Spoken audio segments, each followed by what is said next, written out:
Mango Nature program, that is the distribution of 1,000 plants to give the awareness about our environment, and also one more the auspicious moment, the inaugurations of our new built hall. So for these functions, already all the honorable guests are here. I am requesting all the people along with our school president and secretary ma'am to escort this honorable guest to on the day. Shankushadara Parama Pavitra Mushikavahana Muni Jara Priya Gajavadana Beduve Gauri Tanaya Gajavadana Beduve Gauri Tanaya Trijagavanditane Srujanara Purevane Trijagavanditane Srujanara Purevane. ಸುಸಜ್ಜಿತವಾದಂತಹ ಒಂದು ಅರಟನ್ನು ನಿರ್ಮಿಸಿದ್ದೇವೆ. ಅದರ ಒಂದು ರವೀಂದ್ರ ಕಲಾವೇದಿಕೆ ಅಂತೇಳಿ ಅದರ ಉದ್ಘಾಟನಾ ಕಾರ್ಯಕ್ರಮ ಇದೆ. ಜೊತೆಗೆ ಬಹಳ ಮುಖ್ಯವಾಗಿ ನಮ್ಮ ವಿದ್ಯಾರ್ಥಿಗಳಲ್ಲಿ ಪ್ರತಿ ವರ್ಷ ಇಲ್ಲಿ ನಡೆಸುವಂತಹ ಕಾರ್ಯಕ್ರಮ, ನಮ್ಮ ಪರಿಸರದ ಬಗ್ಗೆ ನಮಗೆ ಪ್ರೀತಿ ಮತ್ತು ಅಷ್ಟೇ ಅದರ ಬಗ್ಗೆ ಗೌರವ ಇರುವಂತಹದ್ದು. ಯಾಕೆಂತ ಹೇಳಿದ್ರೆ ಒಂದು ಸುಂದರವಾದ ಪರಿಸರವನ್ನ ನಾವೆಲ್ಲರೂ ಕೂಡ ನಿರ್ಮಿಸಿದಾಗ ಒಂದು ಆರೋಗ್ಯಪೂರ್ಣವಾದಂತಹ ಒಂದು ಸಮಾಜ ನಿರ್ಮಾಣ ಆಗಲಿಕ್ಕೆ ಸಾಧ್ಯ. ಆ ನಿಟ್ಟಿನಲ್ಲಿ ವಿದ್ಯಾರತ್ನ ವಿದ್ಯಾಸಂಸ್ಥೆ ಕಳೆದ ಹಲವಾರು ವರ್ಷಗಳಿಂದ ಒಂದು ಕಾರ್ಯಕ್ರಮವನ್ನು ಹಮ್ಮಿಕೊಂಡು ಬರ್ತಾ ಇದೆ. ಇವತ್ತು ವಿಶೇಷವಾಗಿ ಸುಮಾರು ಈ ಭಾಗದ ಒಟ್ಟು ನಮ್ಮ ವಿದ್ಯಾಸಂಸ್ಥೆ ಕೂಡ ಸೇರಿ 4 ವಿದ್ಯಾಸಂಸ್ಥೆಗೆ ನಾವು ಒಟ್ಟು 1,000 ವಿದ್ಯಾರ್ಥಿಗಳಿಗೆ 1,000 ಗಿಡಗಳನ್ನು ಕೊಡುವಂತಹ ಒಂದು ಕಾರ್ಯಕ್ರಮ. ಅದನ್ನ ಮೊದಲನೆಯಾಗಿ ನಮ್ಮ ವಿದ್ಯಾರತ್ನ ವಿದ್ಯಾಸಂಸ್ಥೆಯಿಂದಲೇ ಪ್ರಾರಂಭಿಸಲಿಕ್ಕೆ ನಮ್ಮ ಮಂಗಳೂರಿನ ವಲಯ ಅರಣ್ಯಾಧಿಕಾರಿ, ಬಹಳ ಶಿಸ್ತಿನ ಅಧಿಕಾರಿಯೂ ಕೂಡ ಆಗಿರುವಂತಹ ಗೌರವಾನ್ವಿತ ಪಿ ಶ್ರೀಧರ್ ಅವರು ನಮ್ಮ ಜೊತೆ ಬಂದು ಸೇರಿದ್ದಾರೆ. ಅವರು ಈಗಾಗಲೇ ಈ ಒಂದು ಪರಿಸರದ ಸಂರಕ್ಷಣೆಯ ಬಗ್ಗೆ ಹಲವಾರು ರೀತಿಯಲ್ಲಿ ಕಾರ್ಯಕ್ರಮವನ್ನು ಅವರ ಇಲಾಖೆಯ ಮೂಲಕ ಹಮ್ಮಿಕೊಂಡು ಬೇರೆ ಬೇರೆ ಅದು ವಿದ್ಯಾಸಂಸ್ಥೆ ಇರಬಹುದು ಅಥವಾ ಬೇರೆ ಬೇರೆ ಖಾಸಗಿ ಸಂಘ ಸಂಸ್ಥೆಗಳಿರಬಹುದು, ಎಲ್ಲದರಲ್ಲೂ ಕೂಡ ಬಹಳ ಸಹಕಾರವನ್ನು ನೀಡುವುದರ ಮೂಲಕ ಈ ಒಂದು ಕಾರ್ಯಕ್ರಮವನ್ನು ಮಾಡ್ತಾ ಇದ್ದಾರೆ. ಅವರನ್ನ ನಾನು ಈ ವಿದ್ಯಾಸಂಸ್ಥೆಯ ಪರವಾಗಿ ಆತ್ಮೀಯವಾಗಿ ಪಿ ಶ್ರೀಧರ್ ಸರ್ ಅವರನ್ನು ಸ್ವಾಗತಿಸ್ತಾ ಇದ್ದೇನೆ.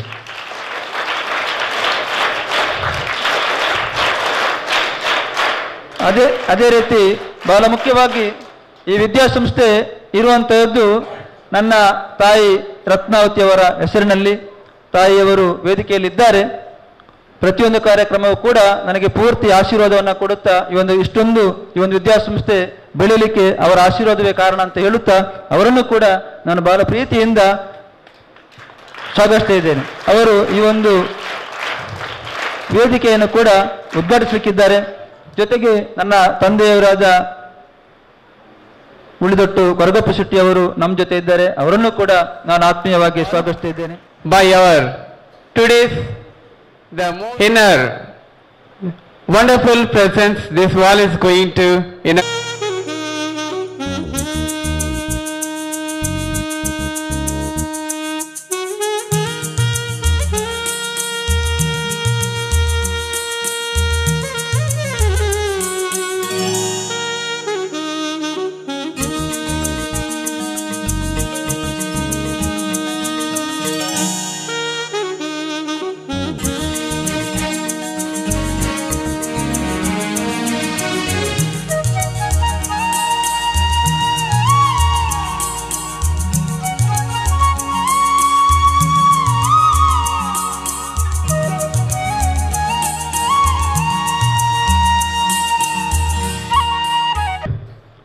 ಪರಿಸರ ಅಂತ ಹೇಳಿದ್ರೆ ನಾವೆಲ್ಲ ತಿಳ್ಕೊಂಡಿದ್ದೇವೆ, ಎಲ್ಲೋ ಒಂದು ಮರ, 4 ಬಳ್ಳಿ ಅಥವಾ 4 ಗಿಡಗಳು, ಇನ್ನೇನೋ 1-2 ಪ್ರಾಣಿಗಳು ಅಂತ. ನಿಜವಾಗ್ಲೂ ಪರಿಸರ ಅಂದ್ರೆ ಅದಲ್ಲ. ಪರಿಸರ ಅಂತ ಹೇಳಿದ್ರೆ ನಾವು 4 ವಿಧವಾಗಿ ವಿಂಗಡಣೆ ಮಾಡ್ತೇವೆ. ಒಂದು ಭೌಗೋಳಿಕ ಪರಿಸರ. ಭೌಗೋಳಿಕ ಪರಿಸರ ಅಂದೇನು ಹೇಳಿ ಗೊತ್ತಾ ಯಾರಿಗಾದ್ರು? ಭೌಗೋಳಿಕ, ನಾನೇ ಹೇಳ್ಬಿಡ್ತೇನೆ, ನೀವು ತುಂಬಾ ಚಿಕ್ಕವರಿದ್ದೀರಿ, ಒಬ್ರೊಬ್ರು ಮತ್ತೆ ಅಂದ್ರೆ ಸಾಮಾನ್ಯ ಒಂದು PUC ಮಕ್ಕಳಿಗಾದ್ರೆ ಅದು ಕ್ಲಿಯರ್ ಆಗಿ ಅರ್ಥ ಆಗ್ತದೆ. ನಾನು ಕೇಳಿದೆ 8th 9th 10th ಆದ್ರೆ ನೀವು ತಿಳ್ಕೊಳ್ಳುವಂತ ವಯಸ್ಸು, ನೀವು ತಿಳ್ಕೊಳ್ಬೇಕೀಗ. ಭೌಗೋಳಿಕ ಪರಿಸರ ಅಂದ್ರೆ ಈ ಭೂಮಿ ನೋಡಿ. ನಿಮ್ ಈ ಹಾಲಲ್ಲಿ ಕೂತಾಗ ಬಹಳ ಚಂದ ಒಂದು ಹಾಲನ್ನು ಕನ್ಸ್ಟ್ರಕ್ಟ್ ಮಾಡಿದ್ದಾರೆ. ಯಾಕಂದ್ರೆ ಈ ಹಾಲಲ್ಲಿ ಕೂತು ಸುತ್ತ ನೋಡ್ಬಿಟ್ರೆ ಈ 4 ಪರಿಸರ ಅರ್ಥ ಆಗ್ತದೆ. ಒಂದು ನೋಡಿ, ಸುತ್ತ ನೋಡಿದ್ರೆ ಈ ಭೂಮಿ ಎಷ್ಟು ಚಂದ ರಚನೆ ಆಗಿದೆ. ಬೆಟ್ಟ, ಗುಡ್ಡ, ನದಿ, ತೊರೆ, ಜರಿ, ಹೊಳೆ, ಸಮುದ್ರ, ಇವೆಲ್ಲ ಭೌಗೋಳಿಕ ಪರಿಸರ. ಭೂಮಿ ಯಾವ ತರ ನೋಡಿ, ಹಿಮಾಲಯಕ್ಕೆ ಹೋದ್ರೆ ಹಿಮಶಿಖರಗಳಿದೆ, ಕನ್ಯಾಕುಮಾರಿ ಹೋದ್ರೆ ಹಿಂದೂ ಮಹಾಸಾಗರ ಮತ್ತು ಅರಬ್ಬಿ ಸಮುದ್ರ ಎರಡು ಸೇರುವ ಸಮುದ್ರ ಇದೆ. ಅಂದ್ರೆ ಈ ಭೂಮಿ ಏನು ರಚನೆ ಆಗಿದೆ ಅದನ್ನ ಭೌಗೋಳಿಕ ಪರಿಸರ ಅಂತ ಹೇಳ್ತೇವೆ. ಎರಡನೇದು ಜೈವಿಕ ಪರಿಸರ. ಜೈವಿಕ ಪರಿಸರ ಅಂದ್ರೆ ಈ ಭೂಮಿ ಮೇಲಿರುವ ಗೆದ್ದಲಿಂದ ಹಿಡಿದು ದೈತ್ಯಾಕಾರದ ಆನೆ ಇಲ್ಲಿ ಭೂಮಿ ಮೇಲೆ, ಸಮುದ್ರದಲ್ಲಿರುವ ಈ ಸಣ್ಣ ತರದ ಮೀನಿಂದ ಹಿಡಿದು ದೈತ್ಯಾಕಾರದ ತಿಮಿಂಗಲ, ವೇಲ್ಸ್, ಅಲ್ಲಿವರೆಗೆ ಇದು ಏನು ಜೈವಿಕ ಪರಿಸರ. ಇವೆರಡು ಅಂದ್ರೆ ದೇವರ ಸೃಷ್ಟಿ ಮತ್ತು ನ್ಯಾಚುರಲ್ ಪರಿಸರ ಅಂದ್ರೆ ನೈಸರ್ಗಿಕವಾದಂತಹ ಒಂದು ಪರಿಸರದ ಪೂರಕವಾದಂತಹ ಪರಿಸರಗಳು. ಇದನ್ನ ಕಂಟ್ರೋಲ್, ಇದನ್ನ ನಾವು ಹೇಗೆ ಅದನ್ನ ಪರಿಸರವನ್ನ ನಮ್ಗೆ ಬೇಕಾದಾಗ ನಾವು ಅನುಭವಿಸಬೇಕು, ಅದನ್ನ ಉಪಯೋಗಿಸ್ಕೊಳ್ಬೇಕು ಅನ್ನೋದಕ್ಕೋಸ್ಕರ ಮುಂದೆ ಬರುವುದು ಆರ್ಥಿಕ ಪರಿಸರ, economical environment. Last one is social environment, ಸಾಮಾಜಿಕ ಪರಿಸರ. ಏನಾಗ್ತಾ ಇದೆ ಅಂತ ಹೇಳಿದ್ರೆ ಸಾಮಾಜಿಕ ಪರಿಸರದ ಕಳಕಳಿಯನ್ನ ಕಳ್ಕೊಳ್ತಾ ಇದ್ದೇವೆ. ಸೋಷಿಯಲ್ ಎನ್ವಿರಾನ್ಮೆಂಟ್ ಅಂತ ಹೇಳಿದ್ರೆ ನಾವು ಪ್ರತಿ ದಿವಸ ಮನೆಯಲ್ಲಿ ಆಗ್ಬೇಕದು. ಈಗ ನಾನು ನಿಮ್ಗೆ ನಿಮ್ಮ ಮಕ್ಕಳ ಜೊತೆ ಇಂಟ್ರಾಕ್ಷನ್ ಬರ್ತೇನೆ. ಎಷ್ಟು ಜನಗೆ ಅಜ್ಜ ಅಜ್ಜಿ ಮನೇಲಿದ್ದಾರೆ? ಕೈ ಎತ್ತಿ, ಕೈ ಇಳಿಸಿ, ಕೈ ಇಳಿಸಿ. ಅವರಿಗೆ ಕೈ ಇಳಿಸಿ ಅಲ್ಲ, ಕೈ ಕೆಳಗಡೆ ಇಳಿಸಿ. ಅಜ್ಜ ಅಜ್ಜಿಗೆ ತಿಂಗಳಿಗೆ ಒಂದ್ಸಲ ಕಾಲಿಗೆ ನಮಸ್ಕಾರ ಮಾಡೋರು ಎಷ್ಟು ಜನ ಇದ್ದೀರಿ? ಕೈ ಎತ್ತಿ. ಮಂತ್ಲಿ ಒನ್ಸ್ ನೋಡಿ 1% ಜನ ಇದ್ದಾರೆ. ಇಳಿಸಿ, ಕೈಗೆ ಇಳಿಸಿ. ತಂದೆ ತಾಯಿಗೆ ವಾರಕ್ಕೊಂದ್ಸಲ ಅವ್ರ ಕಾಲಿಗೆ ಹಿಡಿದು ನಮಸ್ಕಾರ ಮಾಡೋರು ಎಷ್ಟು ಜನ ಇದ್ದೀರಿ? ಕೈ ಎತ್ತಿ ನೋಡಿ. ಗುಡ್. ಈ ಶಾಲೆಯಲ್ಲಿ ಇಷ್ಟು ರಿಸಲ್ಟ್ ಸಿಕ್ಕಿದ್ದು ನಮ್ಗೆ. ಕೈ ಇಳಿಸಿ. ಯಾಕೆ ಹೇಳ್ತೇನೆ ಅಂತ ಹೇಳಿದ್ರೆ ನಮ್ಮ ಗುರು ಹಿರಿಯರನ್ನ ನೋಡಿ, ಮೊದಲು ನಾವೆಲ್ಲ ಸ್ಕೂಲಿಗೆ ಹೋಗುವಾಗ ಮಧ್ಯದಲ್ಲಿ ಮಾತಾಡಿದ್ರೆ ನಾನು ಹೇಳಿ ಮಾತಾಡೋಕೆ ಅರ್ಥ ಆಗೋದಿಲ್ಲ. ನಾವೆಲ್ಲ ಸ್ಕೂಲಿಗೆ ಹೋಗುವಾಗ ನಮ್ಮ ಹಿರಿಯರನ್ನ ಗೌರವಿಸುವುದು ಮತ್ತೆ ನಮ್ಮ ಹಿರಿಯರನ್ನ, ನಮ್ಮ ಅಕ್ಕ ಸೋದರರನ್ನ ನಮ್ಮ ಜೊತೆ ಕರ್ಕೊಂಡು ಹೋಗುದು ನಮ್ದು ಒಂದು ಆವಾಗಿನ ಒಂದು ಏನು ಕಳಕಳಿತ್ತು ನಮ್ಗೆ. ಈಗ ದಿನ ಕಡಿಮೆ ಆಗ್ತಾ ಇದೆ. ನಾವು ಮನೆಯಲ್ಲಿ ಸೋಷಿಯಲ್ ಎನ್ವೈರನ್ಮೆಂಟ್, ನಮ್ಮ ತಂದೆ ತಾಯಿಯಂದಿರು ನಮ್ಗೆ ಹೇಳ್ಕೊಡ್ಬೇಕು. ಅದನ್ನ ಯಾರು ಇದ್ದಾರೆ, ಈಗ ಪೇರೆಂಟ್ಸ್ ಇದ್ದಾರೆ, ಅವರಿಗೆ ಸೋಷಿಯಲ್ ಎನ್ವೈರನ್ಮೆಂಟ್ ಕಲಿಸ್ಬೇಕು. ಇದನ್ನು ಕಲಿಸಿದಾಗ ಅವರಿಗೆ ನಮ್ಮ ಅಕ್ಕಪಕ್ಕದ ಪರಿಸರ, ನಮ್ಮ ಮನೆಯಲ್ಲಿ ಹಿತ್ತಲಲ್ಲಿರುವ ಒಂದು ಗಿಡ ಅಥವಾ ಒಂದು ಸಸಿಗಳ ಬಗ್ಗೆ ಆಗಲಿ ಅಥವಾ ಅಲ್ಲಿ ಸಣ್ಣ ಒಂದು ಪ್ರಾಣಿಗಳ ಬಂದಾಗ ಅದ್ರ ಬಗ್ಗೆ ಆಗಲಿ ಕಾಳಜಿ ಬರ್ತದೆ. ಇವತ್ತು ನೀವು ಸೋಷಿಯಲ್ ಎನ್ವೈರನ್ಮೆಂಟ್ ನಿಮ್ಗಿಲ್ಲ, ಸೋಷಿಯಲ್ ಎನ್ವೈರನ್ಮೆಂಟ್ ಬಗ್ಗೆ ಚಿಂತೆ ಮಾಡ್ತಾ ಇಲ್ಲ. ಸಾಮಾಜಿಕ ಪರಿಸರದಲ್ಲಿ ಕಳಕಳಿ ಬರಬೇಕು. ಈ ಸೋಷಿಯಲ್ ಎನ್ವೈರನ್ಮೆಂಟ್ ಕಳಕಳಿ ಬಂದಾಗ ಅವಾಗೇನ್ ಮಾಡ್ತೀರಿ ನೀವು? ಈಗ ನಾವು ಸಾಮಾನ್ಯ ಮಂಗಳೂರು ಬಂದ್ಮೇಲೆ ನಾನೊಂದು ಹೊಸದಾಗಿ ಕೇಳ್ತೇನೆ, ಎಲ್ಲಾದ್ರೂ ರಸ್ತೆ ಬದಿ ಗಿಡ ಏನೋ ದನ ತಿಂತ ಇದೆ, ಫಾರೆಸ್ಟ್ ಡಿಪಾರ್ಟ್ಮೆಂಟ್ಗೆ ಕಾಲ್ ಮಾಡ್ತಾರೆ, ನೀವು ನೆಟ್ಟಿನಿ ಗಿಡ ದನ ತಿಂತ ಇದೆ ಅಂತ. ಯಾರು ದನ ಓಡಿಸ್ಬೇಕು? ಫಾರೆಸ್ಟ್ ಡಿಪಾರ್ಟ್ಮೆಂಟ್ ಅವ್ರು ಬಂದು ಓಡಿಸ್ಬೇಕಾ, ನೀವು ಓಡಿಸ್ಬೇಕಾ? ನೀವು ತಿಳ್ಕೊಂಡು ಅದೇ ಸೋಷಿಯಲ್ ಎನ್ವಿರಾನ್ಮೆಂಟ್. ನೋಡಿ, ಇವತ್ತು ನಿಮ್ಮ ಶಾಲೆಯ ಸಂಸ್ಥಾಪಕರು ರವೀಂದ್ರ ಶೆಟ್ಟಿ ಅವರು ಅವರ 17ನೇ ವರ್ಷದ ಮದುವೆ ಆದ ದಿವಸಕ್ಕೆ ಯಾಕೆ ಈ ನಿಮ್ಗೆ ಸಸಿಗಳನ್ನು ಹಂಚ್ತಾ ಇದ್ದಾರೆ? ಇದು ಸೋಷಿಯಲ್ ಕನ್ಸರ್ನ್. ಸೋಷಿಯಲ್ ಅಂದ್ರೆ ಅವರಿಗೆ ಸಾಮಾಜಿಕ ಪರಿಸರದ ಬಗ್ಗೆ ಕಾಳಜಿ ಇದೆ. ನಾನು ನನ್ನ ಒಂದು ಮದುವೆ ಆದ ದಿವಸವನ್ನ ಮಕ್ಕಳಿಗೆ ಸಸಿ ನೀಡೋದ್ರ ಮೂಲಕ ಈ ಪರಿಸರದಲ್ಲಿ ಅವ್ರು ಕೊಟ್ಟಂತ 1,000 ಸಸಿಯಲ್ಲಿ 50 ಸಸಿ ಉಳಿದ್ರೆ ಸಾಕು, ಪರಿಸರ ಸಮತೋಲನ ಆಗ್ತದೆ. ನೀವೆಲ್ಲ ಅದಕ್ಕೆ ಏನ್ ಮಾಡ್ತೀರಿ? ಎಲ್ಲ ಬರ್ಡೇ ಮಾಡ್ತೀರಲ್ವಾ? ಬರ್ಡೇ ಸೆಲೆಬ್ರೇಷನ್ ಮಾಡ್ಕೊಳ್ಳೋರು ಎಷ್ಟು ಜನ ಇದ್ದೀರಿ? ನೋಡಿ, ಎಲ್ಲರೂ ಬರ್ಡೇ ಸೆಲೆಬ್ರೇಷನ್ ಮಾಡ್ಕೊಂತೀರಿ. ಕೈಗಳಿಸಿ. ಈಗ ನಿಮ್ಮಲ್ಲಿಗೆ ಯಾರಿಗೆಲ್ಲ ಸಸಿ ಬೇಕು ಕೈ ಎತ್ತಿ. ಸಸಿ ನೆಡ್ಲಿಕ್ಕೆ ಯಾರಿಗೆಲ್ಲ ಅವಕಾಶ ಇದೆ? ಕೈ ಕೆಳಗಿಳಿಸಿ. ಸರ್, ಇವ್ರದ್ದೆಲ್ಲ ಹೆಸರು ಲೀಸ್ಟ್ ಮಾಡಿ ನನ್ ಕೊಡಿ, ಇವ್ರಿಗೆ ಫ್ರೀಯಾಗಿ ಗಿಡ ಕೊಡ್ತೇನೆ. ಇವ್ರಿಗೆ ಅಷ್ಟು ಹೆಸರು ಲಿಸ್ಟ್ ಬೇಕು ನಂಗೆ. ಹೆಸರು ಲಿಸ್ಟ್ ಕೊಟ್ರೆ ನೀವು ಅದನ್ನ ಹೋಗಿ ಈಗಲೇ ನೆಡಬಾರ್ದು. ಮನೆಯಲ್ಲಿ ಹೋಗಿ ಎಲ್ಲಾದ್ರೂ ಒಂದು ಕಡೆಯಲ್ಲಿಟ್ಟು ದಿವಸ ಅದಕ್ಕೆ ನೀರು ಹಾಕ್ಬೇಕು. ನಿಮ್ಮ ಬರ್ಡೇ ದಿವಸ ಅದನ್ನ ನೀವು ಪ್ಲಾಂಟ್ ಮಾಡ್ಬೇಕು.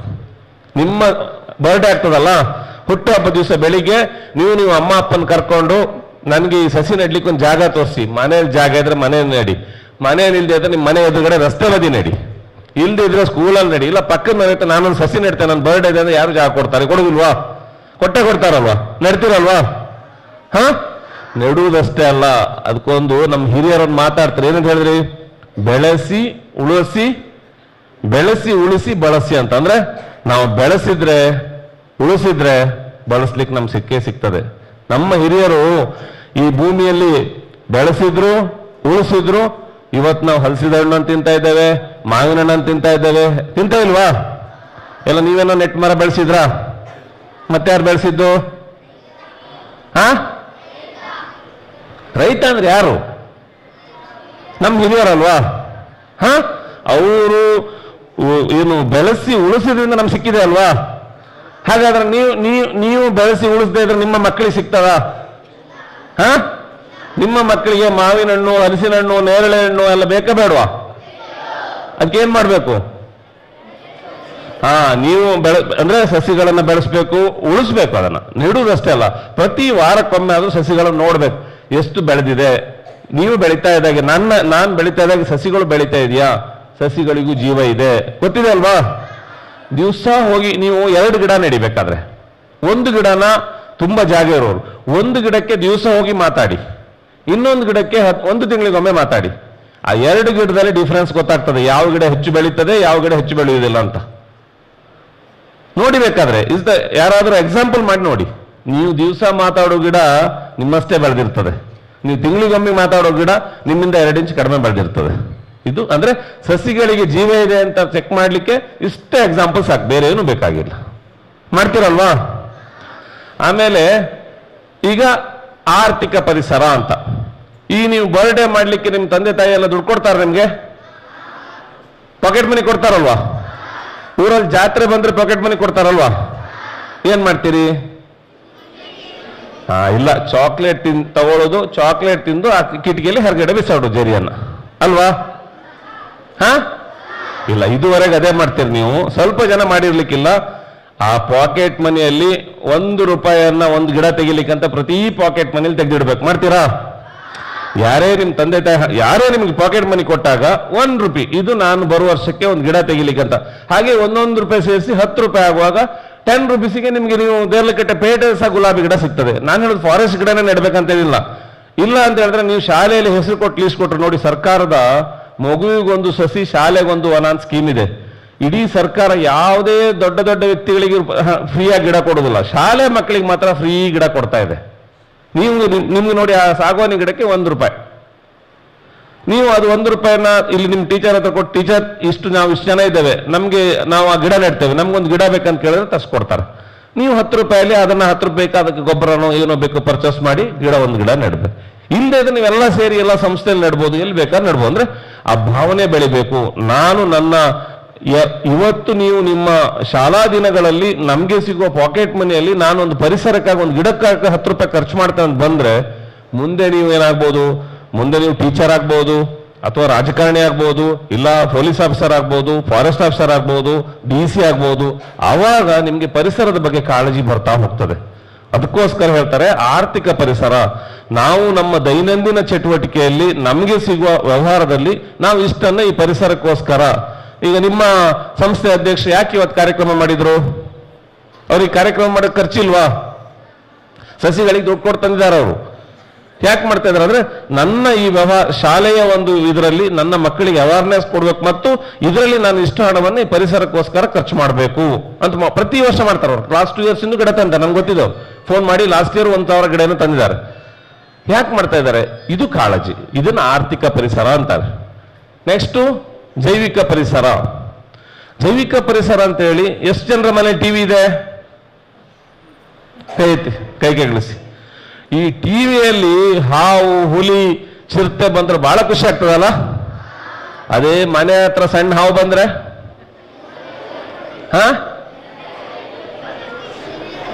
ಮನೆ ಹತ್ರ ಹಾವು ಬಂದ್ರೆ ನೀವು ಕೋಣೆಯಲ್ಲಿ ಇರ್ತೀರಿ, ಹಾವು ಎಲ್ಲೋ ಇರ್ತದೆ. ನೋಡಿ, ಕಾಡು ಪ್ರಾಣಿಗಳು, ಯಾವುದೇ ಹಾವುಗಳು ಎಲ್ಲ ಈ ಪ್ರಕೃತಿಯ ಸೃಷ್ಟಿಯಲ್ಲಿ ಇರ್ಬೇಕು. ಇಲ್ಲಿ ನೋಡಿ, ಹಾವುಗಳಿಲ್ದೇ ಇದ್ರೆ ಇಲಿಗಳ ಸಂಖ್ಯೆ ಜಾಸ್ತಿ ಆಗ್ತದೆ. ಒಂದು ವೇಳೆ ನವಿಲು ಇಲ್ದೇ ಇದ್ರೆ ಹಾವುಗಳ ಸಂಖ್ಯೆ ಜಾಸ್ತಿ ಆಗ್ತದೆ. ಹಕ್ಕಿಗಳು, ನವಿಲು, ಮುಂಗ್ಸಿ ಇಲ್ದಿದ್ರೆ. ಹಾಗೆ ಒಂದಕ್ಕೊಂದು ನೈಟ್ರೋಜನ್ ಸರ್ಕಲ್. ಹಿಂದೆ ನಿಮ್ಮ ಅವರು ಹಿರಿಯರನ್ನು ಹೇಳ್ತಾರೆ, ಕಾಡಿನಲ್ಲಿ ಹುಲಿ ಇಲ್ಲ ಅಂತ ಹೇಳಿದ್ರೆ ಊರಿನ ಬಾವಿಯಲ್ಲಿ ನೀರಿಲ್ಲ ಅಂತ. ನಾನು ನಿಮ್ಗೆ ಮಕ್ಕಳಿಗೆ ಬಿಡಿಸಿ ಹೇಳ್ತೇನೆ. ಯಾಕೆ ಹೇಳಿ? ಕಾಡಿನಲ್ಲಿ ಎರಡು ತರದ ಪ್ರಾಣಿಗಳು ಇರ್ತವೆ. ಒಂದು ಸಸ್ಯಾಹಾರಿ ಪ್ರಾಣಿಗಳು, ಇನ್ನೊಂದು ಮಾಂಸಾಹಾರಿ ಪ್ರಾಣಿಗಳು. ಹುಲಿ ಏನ್ ಮಾಡ್ತದೆ? ಹುಲಿ ಸಸ್ಯಾಹಾರಿ ಪ್ರಾಣಿಗಳನ್ನ ತಿಂತದೆ, ಹೌದಾ ಅಲ್ವಾ? ಈ ಹುಲಿ ಇಲ್ಲ ಅಂದ್ರೆ ಏನಾಗ್ತದೆ? ಜಿಂಕೆ, ಕಡವೆ, ಸಣ್ಣ ಸಣ್ಣ ಸಸ್ಯಾಹಾರಿಗಳ ಪ್ರಾಣಿಗಳ ಸಂಖ್ಯೆ ಜಾಸ್ತಿ ಆಗ್ತದೆ. ಜಾಸ್ತಿ ಆದಾಗ ಏನ್ ಮಾಡ್ತದೆ? ಅಲ್ಲಿ ಮರದಿಂದ ಬಿದ್ದ ಬೀಜ, ಸಣ್ಣ ಸಣ್ಣ ಸಸಿಗಳು, ಹುಲ್ಲು ಎಲ್ಲ ತಿಂದು ಎಲ್ಲ ಖಾಲಿ ಮಾಡ್ತದೆ. ಆಗ ಮಳೆ ಆಗ್ತದಲ್ವಾ? ಭೂಮಿಗೆ ಬಿದ್ದ ಮಳೆ ನೀರು ಏನಾಗ್ತದೆ? ಎಲ್ಲ ಅಲ್ಲಿಂದ ಸಣ್ಣ ಸಣ್ಣ ಜರಿಗಳಿಗೆ ಹರಿದು ಆಮೇಲೆ ಹೊಳೆಗೆ ಹೋಗಿ ಸಮುದ್ರ ಸೇರ್ತದೆ. ಭೂಮಿಯಲ್ಲಿ ನೀರಿಂಗುವುದಿಲ್ಲ. ಭೂಮಿಯಲ್ಲಿ ನೀರಿಂಗಿದ್ರೆ ವೈಶಾಖ, ಏಪ್ರಿಲ್, ಮೇ ಬರುವಾಗ ಬಾವಿಯಲ್ಲಿ ನೀರಿರುವುದಿಲ್ಲ. ಎಂತ ಅರ್ಥಪೂರ್ಣವಾದ ಮಾತು ನೋಡಿ. ಇದು ನಮ್ಮ ಹಿರಿಯರು ಹೇಳಿದ ಮಾತು. ಏನು? ಕಾಡಿನಲ್ಲಿ ಹುಲಿ ಇಲ್ಲ ಅಂದ್ರೆ ಊರಿನ ಬಾವಿಯಲ್ಲಿ ನೀರಿಲ್ಲ ಅಂತ, ಹೌದಾ ಅಲ್ವಾ? ಅದೇ ಇದನ್ನ ವೈಜ್ಞಾನಿಕವಾಗಿ ಜೈವಿಕ ಪರಿಸರ ನಾವು ಇದನ್ನೆಲ್ಲ ಯೋಚನೆ ಅಂದ್ರೆ ನಮ್ಮ ಕಾಡಲ್ಲಿ ಹುಲಿ ಬೇಕಾ ಬೇಡವಾ? ಚಿರತೆ ಬೇಕಾ ಬೇಡವಾ? ನಾಳೆ ಹಾಗಾದ್ರೆ ಒಂದು ತಂದು ಬಿಡೋದ ಇಲ್ಲಿ? ನಾಳೆ ಬಿಟ್ರೆ ಮತ್ತೆ ನಾನು ಕೂತ್ಕೊಳ್ಳಿಕ್ಕೆ ಇರ್ಲಿಕ್ಕಿಲ್ಲ ಇಲ್ಲಿ. ಅಂದ್ರೆ ಇಲ್ಲಿ ಅಂತಲ್ಲ, ನಮ್ಮ ಪಶ್ಚಿಮ ಘಟ್ಟಗಳಲ್ಲಿ ಎಲ್ಲ ಕಡೆಯಲ್ಲಿ ನಮ್ಗೆ ಹುಲಿ, ಚಿರತೆಗಳು ಎಲ್ಲ ಬೇಕು. ಬಟ್ ಮನುಷ್ಯ ನಾವು ಬದಲಾಗಿದ್ದೇವೆ. ನಾವು ಬದಲಾವಣೆ ಹೇಗೆ ಮಾಡ್ಕೊಂಡೇವೆ ಅಂದ್ರೆ ನಮ್ಮಲ್ಲಿ 3 ವೆರೈಟಿ ಜನ ಇದ್ದೇವೆ ನಾವು. ಒಬ್ರು ರಾತ್ರಿ 9 ಗಂಟೆಗೆ ಮಲಗಿ ಕರೆಕ್ಟ್ 6 ಗಂಟೆ ಹೇಳ್ತಾರೆ. ಇನ್ನೊಂದು ಕೆಟಗರಿ ಜನ 12 ಗಂಟೆ ಮಲಗಿ ಬೆಳಿಗ್ಗೆ 9 ಗಂಟೆಗೆ ಹೇಳ್ತಾರೆ. ಇನ್ನೊಂದು ಕೆಟಗರಿ ಜನ ರಾತ್ರಿ 2 ಗಂಟೆ ಮಲಗಿ ಮಧ್ಯಾಹ್ನ 3 ಗಂಟೆಗೆ ಹೇಳ್ತಾರೆ.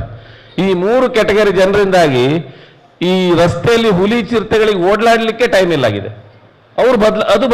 ಯಾಕಂದ್ರೆ ಅದಕ್ಕೆ ಬಾಯಿ ಒಂದು ಬರ್ತಾ ಇದ್ರೆ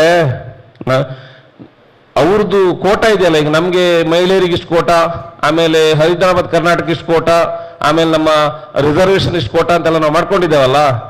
total geographical national forest policy, ಭಾರತೀಯ ಅರಣ್ಯ ನೀತಿ, ವಿಶ್ವದ ಅರಣ್ಯ ನೀತಿ ಇದ್ರ ಪ್ರಕಾರ ಈ ಭೂಮಿ ಉಳಿಬೇಕಾದ್ರೆ 33% ಅರಣ್ಯ ಇರಬೇಕು, ಅದರಲ್ಲಿ ಎಲ್ಲ ಪ್ರಾಣಿಗಳಿರ್ಬೇಕಂತಿದೆ. ಬಾಯಿ ಬರ್ತಿದ್ರೆ ಬಿಡ್ತಿತ್ತ ವಿಧಾನಸೌಧ ಹೋಗ್ಕೂತ್ 2 ಸಲ ಗರ್ಜಿದ್ರೆ ಸಾಕಿತ್ತು, ಎಲ್ಲ ಅದು ಕೊಟ್ಬಿಡೋರು. ಅಂದ್ರೆ ಅದಕ್ಕೆ ಬಾಯಿ ಬರ್ತಾ ಇಲ್ಲ. ಆನೆ ಏನಾದ್ರೂ ಬಾಯಿ ಬಂದು ನಮ್ದು ಪಾಲ್ ನಮ್ಗೆ ಕೊಡಿ ಅಂದ್ರೆ ನಾವು ಸುಮ್ಮನಿರ್ತಿದ್ವಾ? ಎಲ್ಲ ಕೊಟ್ಬಿಡ್ತಿರ್ಲಿಲ್ವಾ? ಹಾಗೆ ಕಾಡು ಪ್ರಾಣಿಗಳು ನಮ್ಗೆ ಬೇಕಂತ ಹೇಳಿದ್ರೆ ಅದೇನಾಗಿದೆ, ಈ 3 ಕೆಟಗರಿ ಜನ ಯಾಕೆ ಹೇಳಿದೆ ಅಂತ ಹೇಳಿದ್ರೆ, ನಾವು ಹಳ್ಳಿಗೆ ಕಳೆದ ವರ್ಷ ನಿಮ್ಮ ಕುತ್ತಾರ ಹತ್ರ ಚಿರತೆ ಅಂತೇಳಿ ನನಗೆ 3 ತಿಂಗಳು ಮಲಗಲಿಕ್ಕೆ ಕೊಟ್ಟಿಲ್ಲ. 3 months ಡೈಲಿ ಫೋನ್. ಕೊನೆಗಲ್ಲೆಲ್ಲ ಒಂದು ಕೆರೆ ಹತ್ರ ಒಂದು ಇದು ಹಾಕಿದ್ವಿ, ಯಾರಿಗೂ ಹೇಳಿಲ್ಲ, ಕ್ಯಾಮರಾ ಟ್ರ್ಯಾಪ್ ಹಾಕಿದ್ವಿ. ನೋಡುವಾಗ ಅದು ಕತ್ತೆಕಿರ್ಬ. ಕ್ಯಾಮರಾ ಟ್ರ್ಯಾಪ್ ಹಾಕ್ಸಿದೆ ನಾನು. 12,000 ಖರ್ಚು ಮಾಡಿ ಕ್ಯಾಮರಾ ಟ್ರ್ಯಾಪ್ ಅಂತ ಸಿಗ್ತದೆ, ಬ್ಯಾಟ್ರಿ ಚಾಲಿತ ಕ್ಯಾಮರಾ ಟ್ರ್ಯಾಪ್ ಹಾಕಿ ನೋಡುವಾಗ ಅದು ಮಧ್ಯಾಹ್ನ 12:05ಕ್ಕೆ ನೀರು ಕುಡಿಲಿಕ್ಕೆ ಬಂದಿದೆ ಕತ್ತೆಕಿರ್ಬ ಇಲ್ಲಿದ್ರೆ ನಿಮ್ಮ ನಾಯಿಗಳು. ಆಮೇಲೆ ನೋಡಿ, ನಾವು ಎಷ್ಟು ಬದಲಾಗಿದೆ ಅಂದ್ರೆ ನೀವು ಮಕ್ಕಳು ತಿಳ್ಕೊಳ್ಬೇಕು. ಹಿಂದೆ ನಮ್ಮ ಹಳ್ಳಿಯವರು ಈ ಮಲ್ನಾಡು ಗುಡ್ಡ ಅಂತ ಸಣ್ಣ ಸಣ್ಣ ತಳಿಯ ದನಗಳನ್ನ ಸಾಕ್ತಿದ್ರು. ಅಕ್ಕಪಕ್ಕದ ಗೋಮಾಳಗಳನ್ನು ಅತಿಕ್ರಮಣ ಮಾಡಿದ್ದೇವೆ. ಊರಲ್ಲಿ ಗೋಮಾಳ, ದನ ಮೇಲಿಕ್ಕಿರುವಂತ ಗುಡ್ಡಗಳಿಲ್ಲ. ಗುಡ್ಡಗಳು ಬಿಟ್ರೆ ಒಂದು ದನ ಬರೆದಿದ್ರೆ ಯಾವುದೋ ಕಾಡು ಪ್ರಾಣಿ ತಿಂತಂತ ಸಂತೋಷ ಪಡುವ, ಅಂದ್ರೆ ಅದನ್ನ ನಾವಾಗಿ ಕೊಲ್ಲಿಕ್ಕೆ ನಮಗೆ ಮನಸ್ಸು ಒಪ್ತಾ ಇರಲಿಲ್ಲ. ತನ್ನಷ್ಟಕ್ಕೆ ನ್ಯಾಚುರಲ್ ಆಗಿ ಡಿಕಂಪೋಸ್ ಹೋಯ್ತು ಅಂತ. ಇದನ್ನ ನಾವು ಅರ್ಥ ಮಾಡ್ಕೊಳ್ತಾ ಇಲ್ಲ. 25,000 ಸಿಂಧಿ ದನ ಸಾಕಿದ್ದೇವೆ, ನನ್ನ ದನ ಹಿಡಿತು. 15,000 ನಾಯಿ ಸಾಕಿದ್ದೇವೆ. ಕಾಟು ನಾಯಿ 4 ಸಾಕೋರು. ಒಂದು ನಾಯಿ ಹೋದ್ರೆ ಹೋಯ್ತು ಬಿಡಪ್ಪ, ಅದು ಯಾವುದೋ ಕಾಡು ಪ್ರಾಣಿಗೆ ಆಹಾರ ಆಯ್ತಂತ. ನಾವು ಬದುಕುವುದನ್ನಷ್ಟೇ ಕಲ್ತಿದ್ದೇವೆ. ನಮ್ಮ ಸುತ್ತ ಇರುವ ಕಾಡು ಪ್ರಾಣಿಗಳಿಗೆ, ಕಾಡು ಪಕ್ಷಿಗಳಿಗೆ ಆಹಾರ ಕೊಡಬೇಕು ಅನ್ನುವ ಭಾವನೆ ಇಲ್ಲ ನನ್ಗಂದ್ರೆ. ನಾನು ಬೆಳೆದ ಕಷೆ ಮಾವಿನ ಗಿಡ ನೆಟ್ಕೊಂಡು ಒಂದು ಗಿಡನೂ ಬಾವಲಿ ತಿನ್ನುವಾಗಿಲ್ಲ. ಹಿಂದೆ ಕಾಟು ಮಾವಿನ ಮರ, ಕಾಟು ಹಲಸಿನ ಮರ ಬರ್ತಿದ್ರು, ಮಂಗಗಳು ಅಲ್ಲೇ ತಿನ್ಕೊಂಡು ಹೋಗ್ತಿದ್ವಿ, ಹಕ್ಕಿಗಳಲ್ಲೇ ತಿಂತಿದ್ವಿ. ಇವತ್ತಾಗಲ್ಲ, ಎಲ್ಲ ಗ್ರಾಫ್ಟೆಡ್ ಬೆಳೆಸ್ಬೇಕು, ನಾನೊಬ್ಬನೇ ತಿನ್ಬೇಕು. ಪರಿಸರದಲ್ಲಿ ಇರುವ ಪಕ್ಷಿಗಳು, ಪ್ರಾಣಿಗಳು ಹಾಗಾದ್ರೆ ಎಲ್ಲಿ ಹೋಗ್ಬೇಕು? ಕಾಡಲ್ಲಿ ಇರುವುದಿಲ್ಲ. ತಿಳ್ಕೊಂಡಿದ್ದಾರೆ ಜನ. ಕಾಡು ಪ್ರಾಣಿಗಳು ಯಾವಾಗಲೂ ಕಾಡಿನಂಚಲ್ಲೇ, ಊರಿನಂಚಲ್ಲೇ ಇರುವುದು, ಜನರ ಜೊತೆ ಸಂಬಂಧಲ್ಲೇ ಇದ್ವಿ. ಬಟ್ ನಾವು ಅದನ್ನು ಬದಲಾಯಿಸ್ತಾ ಇದ್ದೇವೆ. ಈ ಜೈವಿಕ ಪರಿಸರದ ಬದಲಾವಣೆ ಈ ರೀತಿಯಾಗಿ ಆಗ್ತಾ ಇದೆ. ಇದನ್ನ ನಾವು ಅರ್ಥ ಮಾಡಿಕೊಂಡು ನಮ್ಗೆ ಎಲ್ಲಿ ಅವಕಾಶ ಇದೆ ಸಸಿ ನೆಡ್ಲಿಕ್ಕೆ ಮನಸ್ಸಲ್ಲಿ ಜಾಗ ಕೊಡ್ಬೇಕು. ಒಂದೇ ಪರಿಹಾರ ಅಂತ ಏನ್ ಹೇಳಿ, ನಾವು ಸಸಿ ನೆಡ್ಬೇಕು. ಒಂದು ಸಸಿಯನ್ನ, ಕಾಡು ಸಸಿ ಇರ್ಬೋದು, ಯಾವುದೇ ಇರ್ಬೋದು, ನಮ್ಮ ಮನೇಲಿ ಎಲ್ಲಿ ಜಾಗ ಇದೆ ಆ ಸಸಿ ನೆಟ್ಟಾಗ ಅದ್ರ ಫಲಪೂರ್ತಿ ನಮ್ಗೆ ಬೇಕು ಅನ್ನೋ ಭಾವನೆ ಬಿಡು ಜೈವಿಕ ಪರಿಸರ. ಇನ್ ನೆಕ್ಸ್ಟ್ ಭೌಗೋಳಿಕ ಪರಿಸರ ಅಂತ ಹೇಳಿದ್ರೆ ನೋಡಿ, ಇಲ್ಲಿ ಕರೆಂಟ್ ಫ್ಯಾನ್ ಉರಿತಾ ಇದೆ ಅಲ್ವಾ? ಇದಕ್ಕೇನ್ ಬೇಕು?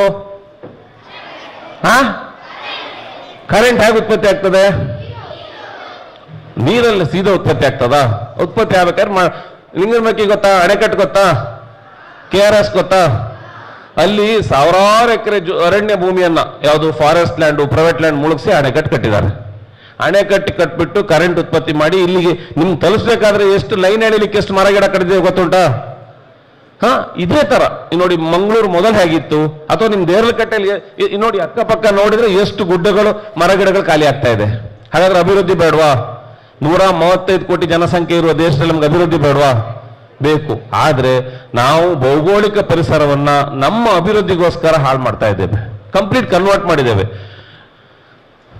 ಬೆಳಿಗ್ಗೆ ಎದ್ದ ಕೂಡಲೇ ಭೂಮಿಯನ್ನ ಮುಟ್ಟಿ ನಮಸ್ಕಾರ ಮಾಡೋರು ಎಷ್ಟು ಜನ ಇದ್ದೀರಿ ನೋಡಿ? ಯಾರೂ ಇಲ್ಲ. ಜಪಾನ್ ದೇಶ ಗೊತ್ತಾ ನಿಮ್ಗೆ? ಜಪಾನ್ ದೇಶದ ಜನ ಬೆಳಿಗ್ಗೆ ಎದ್ದ ಕೂಡಲೇ ಭೂಮಿ ಮತ್ತೆ ಸೂರ್ಯ ಚಂದ್ರನ ನಮಸ್ಕಾರ ಮಾಡ್ತಾರೆ. ಯಾಕೆ ಹೇಳಿ? ಈ ಒಂದು ಇದಿದೆಯಲ್ಲ, ಈ ಪೆನ್ನು ಇದು ಅಲ್ಲಾಡಿದಾಗ ಯಾವ ಭಾಗ ಜಾಸ್ತಿ ಅಲ್ಲಾಡ್ತದೆ? ಈಗ ಅಲ್ಲಾಡಿಸ್ತೇನೆ ನೋಡಿ, ಈಗ ಈ ಪೆನ್ನು ಅಲ್ಲಾಡಿಸ್ತೇನೆ, ಯಾವ ಭಾಗ ಜಾಸ್ತಿ ಅಲ್ಲಾಡ್ತದೆ? ಈ ತುದಿ ಅಲ್ವಾ? ಒಂದು ಕೋಲನ್ನ ಹೀಗೆ ಹಿಡ್ಕೊಂಡು ಮಧ್ಯೆ ಅಲ್ಲಾಡಿಸಿದ್ರೆ ಅದರ 2 ತುದಿಗಳು ಅಲ್ಲಾಡ್ತದೆ ಅಲ್ವಾ? ಜಪಾನ್ ದೇಶ ಈ ನಮ್ಮ ಭೂಭಾಗದ ಒಂದು ತುದಿಯಲ್ಲಿದೆ, ಗೊತ್ತಿದ್ಯಾ? ಭೂಕಂಪ ಕೇಳಿದ್ರಾ? ಭೂಮಿಯಲ್ಲಿ ನಾವು ಕಟ್ತಾ ಇರುವ ಅಣೆಕಟ್ಟುಗಳು, ನಾವು ಮಾಡ್ತಾ ಇರುವ ರಸ್ತೆಗಳು, ನಾವು ಮಾಡ್ತಾ ಇರುವ ಸುರಂಗ ಮಾರ್ಗಗಳು, ಟೋಟಲಿ ನಾವೆಲ್ಲ ಮಾಡ್ತಾ ಇರುವ ಬದಲಾವಣೆಗಳಿಂದಾಗಿ ಪ್ರತಿದಿನವೂ ಭೂಮಿ ತನ್ನ ತಾನು ನಿಲ್ಲುವಂತ ಪರಿಸ್ಥಿತಿಯನ್ನು ಕಂಡುಕೊಳ್ತಾ ಇದೆ. ಯಾವಾಗ ಭೂಮಿ 3.5 ಅಂದ್ರೆ ಅರ್ಥಕ್ವಿಕ್ಸ್ ಅಂದ್ರೆ ಭೂಕಂಪನ, ಭೂಮಿ 3.5 ರೇಷಿಯೋ ಅಂದ್ರೆ ನಮ್ಮ ರಿಕ್ಟರ್ ಮಾಪಕದಲ್ಲಿ ಅದು ಆಗ್ತಾ ಇದ್ರೆ ನಮ್ಮ ಗಮನಕ್ಕೆ ಬರುವುದಿಲ್ಲ. 4ಕ್ಕೆ ಬಂದಾಗ ಸ್ವಲ್ಪ ಭೂಮಿ ಅಲಗಾಡಿತಂದು ಹೇಳ್ತಾರೆ, 5ಕ್ಕೆ ಬಂದ್ರೆ ಗೋಡೆ ಎಲ್ಲ ಬಿರುಕಾಯ್ತು, ಫ್ಯಾನ್ ಎಲ್ಲ ಅಲ್ಲಾಡ್ತಂತಾರೆ, 6ಕ್ಕಾದಾಗ ಲಘು ಭೂಕಂಪ ಆಗಿ ಮರ ಬಿತ್ತು ಅಂತಾರೆ, 7 ಆದ್ರೆ ನೀವೆಲ್ಲ ಅಲ್ಲಾಡ್ಬಿಡ್ತೇವೆ, ಮತ್ತೆ ಮಾತಾಡ್ಲಿಕ್ಕಿಲ್ಲ. ಹಾಗಾಗಿ ಈ ಭೂಮಿ ನಾಳೆ ಏನಾದ್ರೂ ಸರಿಯಾಗಿ ಇದೆ ಅಂತ ಆದ್ರೆ ನಮ್ಗೆ ಭೂಮಿ ಕೊಟ್ಟಂತ ಆಯುಷ್ಯ ಒಂದು ದಿವಸ, ಈ ಸೂರ್ಯಚಂದ್ರ ಕೊಟ್ಟಂತ ಆಯುಷ್ಯ. ಹಾಗಾಗಿ ಈ ಭೂಮಿಯಲ್ಲಿ ನಾವು ಉಳಿಬೇಕಾದ್ರೆ ಏನ್ ಮಾಡ್ಬೇಕು? ಭೂಮಿಯನ್ನ ನಮಸ್ಕಾರ ಮಾಡ್ಬೇಕು. ನಾವು ಭೂಮಿಯಲ್ಲಿ ಪರಿಸರ 33% ಫಾರೆಸ್ಟ್ ಯಾಕ್ಬೇಕಂತ ಹೇಳ್ತಾ ಇದ್ದಾರೆ? ಮಂಜುಗಡ್ಡೆ ಕರಗ್ತಾ ಇದೆ, ವರ್ಷಕ್ಕೆ 1 ಇಂಚ್ ಕರಗ್ತಾ ಇದೆ. ಇನ್ನೇನಾದ್ರೂ ಒಂದು 10 ಇಂಚ್ 20 ಇಂಚ್ ಕರಗಿದ್ರೆ ಅರಬ್ಬಿ ಸಮುದ್ರ, ನಮ್ಮ ಸಮುದ್ರ ಇದೆಯಲ್ಲ, 12 ಮೀಟರ್ ನೀರು ಜಾಸ್ತಿ ಆಗ್ತದೆ. ಬಹುಶಃ ದೇರ್ಲಕಟ್ಟೆಯವರೇ ಬರ್ಬೋದು. ಇದನ್ನ ಯಾರು ನಾವು ಅರ್ಥ ಮಾಡ್ಕೊಳ್ತಾ ಇಲ್ಲ. ಈ ಭೂಮಿ ನಮ್ದ? ಯಾರ್ದು? ನಿಮ್ಮ ಅಜ್ಜಂದ? ಅವರ ಅಜ್ಜಂದ? ಅವರ ಅಜ್ಜಂದ? ಮತ್ತೆ ಯಾರ್ದು? ದೇವರದಂದ್ರೆ ಯಾರು? ಈ ಭೂಮಿ ಮೇಲೆ ಮುಂದೆ ನಿಮ್ಗೆಲ್ಲ ಮಕ್ಕಳು ಹುಡ್ತಾರಲ್ಲ, ಮುಂದೆ ಈ ಭೂಮಿಯಲ್ಲಿ ನಿಮ್ಮಾಗೆ ಮಕ್ಕಳು ಹುಡ್ತಾರಲ್ಲ, ಅವ್ರದ್ದು. ನಮ್ಮ ಹಿರಿಯರು ನಮ್ಗೆ ಹೇಗೆ ಅನುಭವಿಸಿದ್ರು. ಎಷ್ಟು ಜನ ವಾಟರ್ ಕ್ಯಾನ್ ತಗೊಂಡು ಶಾಲೆ ಬರ್ತೀರಿ? ಕೈ ಐತಿ. ವಾಟರ್ ಬಾಟ್ಲ್ ತಗೊಂಡು ಬರೋರು ನೋಡಿ, ಕೈ ಇಳಿಸಿ. ನಾವು ಶಾಲೆ ಹೋಗುವಾಗ ಶಾಲೆಯ ಬಾವಿಯ ಕೊಡಪಾನ ಒಂದು ಕೊಡಪಾನ್ ನೀರು ತಂದು ಒಂದು ಡ್ರಮ್ಮಲ್ಲಿ ಹಾಕಿ ಒಂದು ಸ್ಟೀಲ್ ಗ್ಲಾಸ್ ಇಟ್ಟಿರ್ತಿದ್ರು. ನಮ್ಮ ತಂದೆ ತಾಯಿ ಯಾವತ್ತೂ ನಮ್ಗೆ ಅದ್ರ ನೀರು ಕುಡಿಬೇಡ ಅಂತ ಹೇಳಿದ್ರೆ, ಶಾಲೆಗೆ ಹೋದ್ರ ಅಂತ ಕೇಳ್ತಿದ್ರು. ಬಟ್ ನಿಮ್ಮ ತಂದೆ ತಾಯಿ ಏನ್ ಹೇಳ್ತಾರೆ? ಶಾಲೆ ಹೋಗಿ ಪಾಠ ಕಲಿದಿದ್ರು ಪರವಾಗಿಲ್ಲ, ಯಾವುದೇ ಕಾರಣಕ್ಕೆ ಟ್ಯಾಪ್ ನೀರು ಕುಡಿಬೇಡಿ, ಫಿಲ್ಟರ್ ನೀರೇ ಕುಡಿರಿ, ಇಲ್ಲ ಬಾಟ್ಲ್ ನೀರೇ ಕುಡಿರಿ, ಅಲ್ಲೆಲ್ಲೂ ಮಧ್ಯದಲ್ಲಿ ನೀರು ಕುಡಿಬೇಡಿ ಅಂತ ಹೇಳ್ತಾರ ಇಲ್ವಾ? ಯಾಕೆ ಹೇಳಿ? ಮಂಗನ ಕಾಯಿಲೆ, ಕೋಳಿ ಕಾಯಿಲೆ, ಹಂದಿ ಜ್ವರ, ಮಂಗನ ಜ್ವರ, ಆಮೇಲೆ ಈಗ ಹೊಸದಾಗಿ ಬಾವಲಿ ಜ್ವರ ಎಲ್ಲ ನಮ್ಮ ಟೈಮಲ್ಲಿ ಯಾವ ಜ್ವರಗಳು ಇರಲಿಲ್ಲ, ಯಾಕಂದ್ರೆ ಪರಿಸರ ಆಗಿತ್ತು. ಇವತ್ತು ನೀವು ಏನ್ ಮಾಡ್ಬೇಕಾಗ್ತದೆ ಹೇಳಿ? ನಿಮ್ಮ ಮಕ್ಕಳಿಗೆ ಇನ್ನೊಂದು ಕ್ಯಾನ್ ಕೊಡ್ಬೇಕಾಗ್ತದೆ. ಏನ್ ಕ್ಯಾನ್ ಹೇಳಿ? ಸಿಲಿಂಡರ್ ಚಿಕ್ಕದು. ಏನಾದ್ರೂ ಉಸಿರಾಟಕ್ಕೆ ತೊಂದರೆ ಆದ್ರೆ ಇದು ಮಗ ಬಾಯಿಗಿಟ್ಕೊಳ್ಳಿ ಅಂತ. ಅವಾಗ ನಿಮ್ಮ ಮಕ್ಕಳಿಗೆ ನೀರಿನ ಬಗ್ಗೆ ನೀವು ಕೇಳ್ತಾ ಇರೋದಿಲ್ಲ, ವಿದ್ಯೆ ಬಗ್ಗೆ ಕೇಳಬೇಕಾಗುದಿಲ್ಲ. ಈ ಪರಿಸ್ಥಿತಿ ಬರ್ತದೆ. ಅದು ಬರ್ಬೇಕಾ? ಇದೆಲ್ಲವನ್ನ ನಾವು ತಡಿಬೇಕಾದ್ರೆ ಏನ್ ಮಾಡ್ಬೇಕು?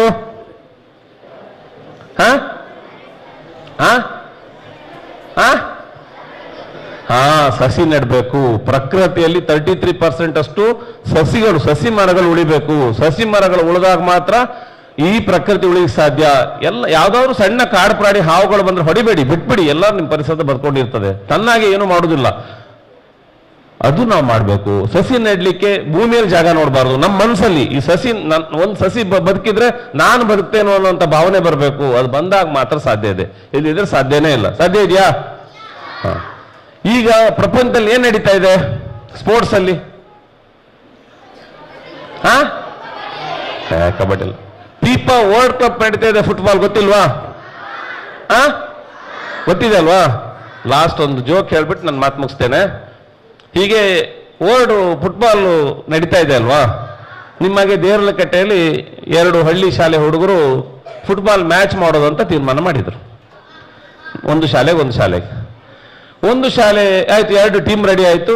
ಒಂದು ಶಾಲೆ ಹುಡುಗರಿಗೆ ಫುಟ್ಬಾಲ್ ಅಲ್ಲಿ ಯಾರು ಮೇಯ್ನು? ಕ್ಯಾಪ್ಟನ್, ಗೋಲ್ ಕೀಪರ್ ಅಲ್ವಾ? ಫುಟ್ಬಾಲ್ ಗೋಲ್ ಕೀಪರ್ ಗೊತ್ತಾ? ಏನ್ ಮಾಡ್ತಾನೆ ಗೋಲ್ ಕೀಪರು? ಸೇವ್ ಮಾಡ್ತಾನಲ್ವಾ? ಹಾಗೆ ಒಂದು ಶಾಲೆ ಹುಡುಗರಿಗೆ ಗೋಲ್ ಕೀಪರ್ ಇಲ್ಲ. ಹಾಗೆ ಕಾಂಪ್ರಮೈಸ್ ಮಾಡ್ಕೊಂಡ್ರು. ದಾರಿಲಿ ಹೋಗ್ತಾ ಇರುವಾಗ ಈ ವಾಟರ್ ಮೆಲನ್ ಬಚ್ಚಂಗಾಯಿ ಗೊತ್ತಾ? ಅದನ್ನ ಈ ಲಾರಿಯಿಂದ ಕೆಳಗಡೆ ಹೇಗೆ ಇಳಿಸ್ತಾರೆ? ಒಬ್ಬ ಮೇಲೆ ತಿಂದು ಕೊಡ್ತಾನಲ್ವಾ, ಇನ್ನೊಬ್ಬ ಹಿಡಿತಾನೆ. ಈ ಹುಡುಗ ಆ ಸ್ಕೂಲ್ ಹುಡುಗ ಹೇಳ್ತಾನೆ, ಇವನು ಇಷ್ಟು ದೊಡ್ಡ ವೆಯ್ಟಿನ ಬಚ್ಚಂಗ ಹಿಡಿತಾನೆ, ಇವನನ್ನ ಕೇಳೋಣ. ಯಾಕಂದ್ರೆ ಫುಟ್ಬಾಲ್ ಈಸಿ ಅಲ್ಲ, ಯಾಕಂದ್ರೆ ಯಾವ ಕಡೆಯಿಂದ ಮೇಲ್ಗಡೆಯಿಂದ ಬಚ್ಚಂಗ ಎಷ್ಟು ಕ್ಲೀನಾಗಿ ಹಿಡಿತಾನಲ್ಲ, ಇವನನ್ನು ಕರ್ಕೊಳ್ಳುವ, ನಾವು ಗೆಲ್ಲಿಕ್ಕೆ ಆಗ್ತಂತ ಐಡಿಯಾ ಮಾಡ್ತಾರೆ. ಇನ್ನೊಂದು ಶಾಲೆ ಹುಡುಗ ಹತ್ರ ಹೇಳ್ತಾರೆ, ನಮ್ಗೆ ಗೋಲ್ ಕೀಪರ್ ಇಲ್ಲ, ಅವ್ನು ಕರ್ಕೊಳ್ತೇವೆ ಅಂತ. ಸರಿ ಅಂತ ಒಪ್ಕೊಳ್ತಾರೆ. ಅವನಿಗೆ ಕೇಳ್ತಾರೆ, ಆ ಹುಡುಗನಿಗೆ ಬಹಳ ಖುಷಿ ಆಗ್ತದೆ. ಯಾಕಂತ ಹೇಳಿದ್ರೆ ಇಷ್ಟು ವರ್ಷ ಬರೀ ಆ ಬಚ್ಚಂಗ ಎತ್ತಿ ಫುಟ್ಬಾಲ್ ಆಡ್ಲಿಕ್ಕೆ ಕರೆದಿಲ್ಲ ಅಂತ ಹೇಳ್ತಾನ. ಸರಿ ಅಂತ ಕರ್ಕೊಂಡು ಬರ್ತಾರೆ. ಇನ್ನು ಪ್ರಾಕ್ಟೀಸ್ ಆಗ್ಬೇಕಲ್ವಾ? ಪ್ರಾಕ್ಟೀಸ್ ಮಾಡ್ತಾರೆ. ಪ್ರಾಕ್ಟೀಸ್ ಮಾಡುವಾಗ ಯಾವ ಕಡೆಯಿಂದ ಬಾಲ್ ಆದ್ರೂ ಹಿಡಿತಾನ ಹುಡುಗ, ಅಷ್ಟು ಚುರುಕು. ಇವ್ರಿಗೆ ಬಹಳ ಖುಷಿ, ಎಂತ ಒಂದು ಗೋಲ್ ಕೀಪರ್ ಸಿಕ್ಕದ ಅಂತ. ಸರಿ, ಆಮೇಲೆ ಏನಾಯ್ತು, ಎಲ್ಲ ಹಿಡಿದ ಮಾರನೇ ದಿವಸ ಟೂರ್ನಮೆಂಟ್ ಮ್ಯಾಚ್ ಸ್ಟಾರ್ಟ್ ಆಯ್ತು. ಯಾವಾಗಲೂ ನಮ್ಮ ತಂಡದಲ್ಲಿ ಒಬ್ಬ ಅದು ಡಿಫೆಂಡ್ರು ತುಂಬಾ ಸ್ಟ್ರಾಂಗ್ ಇದ್ದ ಅಂದಾಗ ನಮಗೆ ಮೈಂಡ್ ವೀಕ್ ಇರ್ತದೆ. ಅಂದ್ರೆ ಅವ್ನು ಗಟ್ಟಿ ಇದ್ದಾನ, ಹೊಡಿಲಿ ಬಿಡಿ ಅಂತ. ಇವ್ರು ಹುಡುಗರು ಸಿಲ್ಲಿ ಆಗಿ ನಮ್ಮ ಗೋಲ್ ಕೀಪರ್ ಚೆನ್ನಾಗಿದೆ ಅಂತ ಹೇಳಿ ಸುಮ್ಮನಿದ್ರು. ಆ ಕಡೆಯಿಂದೆಲ್ಲ ಬಾಲ್ ಬಂತು, ಬಾಲ್ ಹೊಡೆದ್ರು. ಬಾಲ್ ಹಿಡಿದವನು ಏನ್ ಮಾಡಿದ, ಅವನು ತೆಗೆದು ಒಳಗಡೆ ಹಾಕಿದ. ಬಚ್ಚಂಗ ಹಿಡಿದು ಎಲ್ಲ ಹಾಕ್ತಾರೆ? ಬಚ್ಚಂಗ ಹೀಗೆ ಹಿಡಿತಾರ? ಹೀಗೆ ಹಾಕೋದಲ್ಲ ಅವನು. ಫುಟ್ಬಾಲ್ ಅಲ್ಲಿ ಏನ್ ಮಾಡ್ಬೇಕು, ಎದುರು ಹಾಕ್ಬೇಕಲ್ವಾ? ಪ್ರಾಕ್ಟೀಸ್ ಮಾಡೋವಾಗ ನೋಡ್ಲೇ ಇಲ್ಲ ಇವರು ಎಲ್ಲ ಹಾಕ್ತಾನಂತ. ಬಾಲ್ ಹಿಡ್ದ ಹಾಕಿದ, ಹಿಡಿತಾನ ಅಷ್ಟೇ ನೋಡಿದ್ರು. ಹಿಡಿದು ಅಂತ ತೆಗೆದು ಒಳಗೆ ಹಾಕಿದ. ಏನಾಯ್ತಾಗ? ಗೋಲ್. ಏನಾಯ್ತು? ಮ್ಯಾಚ್ ಸೋತ್ರಲ್ವ ಅವರು. ಯಾಕೆ ಹೇಳಿ? ಅವನು ಪ್ರಾಕ್ಟೀಸ್ ಮಾಡುವಾಗ ನೋಡಿಲ್ಲ. ನಾನು ಯಾಕೆ ಹೇಳ್ತಾ ಇದ್ದೇನೆ, ನಾನು ಇಷ್ಟು ತನಕ ಏನ್ ಮಾತಾಡಿದ್ದೇನೆ, ನೀವು ಅದನ್ನ ಸರಿಯಾಗಿ ಅರ್ಥ ಮಾಡಿಕೊಂಡು ನೀವು ಅದನ್ನ ಪರಿಪೂರ್ಣತೆಗೊಳಿಸದೇ ಇದ್ರೆ ನೀವು ಜೀವನದಲ್ಲಿ ಸೋಲ್ತೀರಿ. ಸೋಲ್ಬಾರ್ದಲ್ಲ, ಗೆಲ್ಬೇಕಲ್ವಾ? ಹಾಗಾಗಿ ಎಲ್ಲರೂ ಒಂದೊಂದು ಸಸಿ ನೆಡಬೇಕು. ಇಲ್ಲ, ಸಸಿ ನೆಡ್ಬೇಕಂತಲ್ಲ, ಮನೆಯಲ್ಲಿದ್ದ ಸಸಿನ ಹಿರಿಯರನ್ನ ಗೌರವಿಸಬೇಕು, ಶಾಲೆಯಲ್ಲಿ ಅಧ್ಯಾಪಕರನ್ನ ಗೌರವಿಸಬೇಕು, ನಿಮ್ಮ ಸ್ನೇಹಿತರನ್ನ ಗೌರವಿಸಬೇಕು, ಒಳ್ಳೆ ವಿಚಾರಗಳನ್ನು ತಿಳ್ಕೊಳ್ಬೇಕು. ಗೊತ್ತಾಯ್ತಲ್ವಾ? ಈ ವೇದಿಕೆಯಲ್ಲಿ ತನ್ನ ತಂದೆ ತಾಯಿಗಳನ್ನು ಕೂತ್ಕೊಳಿಸ್ಕೊಂಡು ಅವರ ಮುಖಾಂತರ ಈ ಮಕ್ಕಳಿಗೆ ಭವಿಷ್ಯದ ಒಂದು ಜೀವನದ ದಾರಿಯನ್ನು ಹೇಳಿಕೊಟ್ಟಂತ ರವೀಂದ್ರ ಶೆಟ್ರೆ, ನಿಮ್ಮ ತಂದೆ ತಾಯಿಯವರು ಪುಣ್ಯಾತ್ಮರು. ಯಾಕೆ ಹೇಳ್ತೇನೆಂದ್ರೆ, ಇವರು ನಿಮ್ಗೆ ಗೊತ್ತಿರ್ಲಿಕ್ಕಿಲ್ಲ ರವೀಂದ್ರ ಶೆಟ್ರಿದ್ದು ಹೆಚ್ಚ. ನನಗೆ ಗೊತ್ತಿದೆ. ಕೊರಗಪ್ಪ ಶೆಟ್ರು ಮತ್ತು ನಾನು ಒಟ್ಟಿಗೆ ಹರೇಕಳ, ಗೊತ್ತಿದೆ ನಿಮಗೆ ಹರೇಕಳ ಅಂತೇಳಿ? ಅಲ್ಲಿ ಒಟ್ಟಿಗೆ ಗದ್ದೆಯಲ್ಲಿ ಕೆಲಸ ಮಾಡ್ತಿದ್ದವರು ನಾನು ಮತ್ತು ಕೊರಗಪ್ಪ ಶೆಟ್ರು. ಆಗ ನನಗೆ ಪಾಠ ಹೇಳಿದವರು. ಅದೇ ಒಂದು ಗುಣವನ್ನ ಮಗ ರವೀಂದ್ರ ಶೆಟ್ರು ಅಳವಡಿಸಿಕೊಂಡು ತನ್ನ ಕಷ್ಟದ ದುಡಿಮೆಯಿಂದ ಈ ಪವಿತ್ರವಾದಂಥ ವಿದ್ಯಾದೇಗುಲವನ್ನು ಮಾಡಿ ಈಗಲೂ ಮುಂದಕ್ಕೆ ನಿಮ್ಮನ್ನ ಪರಿಸರ ಉಳಿಸುವ ಶಿಸ್ತಿನ ಸಿಪಾಯಿಗಳನ್ನು ಮಾಡುವಂತ ಒಂದು ಪವಿತ್ರ ಕಾರ್ಯವನ್ನು ಮಾಡಿದ್ದಾರೆ. 17ನೇ ವರ್ಷದ ಮದುವೆಯ ಶುಭ ಸಂದರ್ಭದಲ್ಲಿ ನಿಮ್ಗಿಬ್ಬರಿಗೆ ದಂಪತಿಗಳಿಗೆ ದೇವರು ಒಳ್ಳೆಯದು ಮಾಡಲಿ ಅಂತ ಹೇಳಿ ನಾನು ಇಲ್ಲಿಯ ಶಕ್ತಿಗಳೊಂದಿಗೆ ಪ್ರಾರ್ಥಿಸ್ತಾ ಇದ್ದೇನೆ. ವೇದಿಕೆಯ ಮೇಲಿರುವಂತ ಎಲ್ಲ ಮತ್ತೆ ನಿಮಗೆ ಶುಭಾಶಯಗಳು ಕೂಡ. ಮುಂದಕ್ಕೆ ಎಲ್ಲ ಇದ್ದಾರೆ. ಈಗ ತುಳುನಾಡಿನಲ್ಲಿ, ಈಗ ನಾವು ತುಳುನಾಡಿಗೆ ಬರುವ. ತುಳುನಾಡು ಅಂದ್ರೆ ಎಂಥದ್ದು? ಯಾವುದದು ಹೇಳಿ ಮಕ್ಕಳೇ? ತುಳುನಾಡು ಅಂದ್ರೆ ನಮ್ಮ ಹಿಂದಿನ ಪುರಾಣ ಕಥೆಯಲ್ಲಿ ಹೇಳ್ತಾರೆ, ಪರಶುರಾಮ ದೇವರು ಕೊಡಲಿಯನ್ನು ಬಿಸಾಡಿ ಇಲ್ಲಿ ಒಂದು ದ್ವೀಪವನ್ನು ತಯಾರು ಮಾಡಿ ಸೀತಾ ನದಿಯಿಂದ ಚಂದ್ರಾ ನದಿಯವರೆಗೆ ಇದ್ದದ್ದು ತುಳುನಾಡು ಅಂತ ಹೇಳ್ತಾರೆ. ಅದನ್ನು ನಾಗಗಳಿಗೆ ಬಿಟ್ಟು ಕೊಟ್ರು ಅಂತ. ಸರ್, ನಾಗಗಳೇ ನಮ್ಮ ಪರಿಸರದ ರಕ್ಷಕರು. ಈಗ ನೀವು ಅಧಿಕಾರಿಗಳಾಗಿ ಈಗ ಸರ್ಕಾರ ಮಾಡಿದೆ ನಿಮ್ಮನ್ನು. ಪುರಾತನ ಕಾಲದಲ್ಲಿ ನಾಗಗಳು ಈ ಪರಿಸರವನ್ನು ರಕ್ಷಣೆ ಮಾಡಿದವರು. ಯಾಕೆ ಗೊತ್ತಾ? ವನ ನಿರ್ಮಾಣ. ಬನ ಅಂತ ಬನ ಗೊತ್ತಿದೆ ನಿಮ್ಗೆ? ಬನ ಅಂದ್ರೆ ಎಂಥದ್ದು? ನೀವು ನೋಡಿದ ಬನವೇ ಬೇರೆ. ನೀವು ನೋಡಿದ್ದು ಸಿಮೆಂಟಿನ ಈ ಒಂದು ಆಕೃತಿಯ ದೇವಸ್ಥಾನದ ಹಾಗೆ. ಬನ ಅಂದ್ರೆ ಅದಲ್ಲ. ಪ್ರಕೃತಿಯ ಮಧ್ಯೆ, ಮರಗಳ ಮಧ್ಯೆ ನಾಗನ ಕಲ್ಲುಗಳನ್ನ ಯಾಕಂದ್ರೆ ನಾಗನ ಕಲ್ಲು ಯಾಕೆ ಹಾಕಿದ್ದಂದ್ರೆ ನಂಬಿಕೆ ಬರಲಿಕ್ಕೆ. ಆ ಕಲ್ಲುಗಳ ಮಧ್ಯೆ ನೀರಿನ ಜಳ ಹರಿಯುವ ಮಳೆಯ ಅಲ್ಲಿ ಸುತ್ತಲೂ ಕಾಡಿತ್ತು.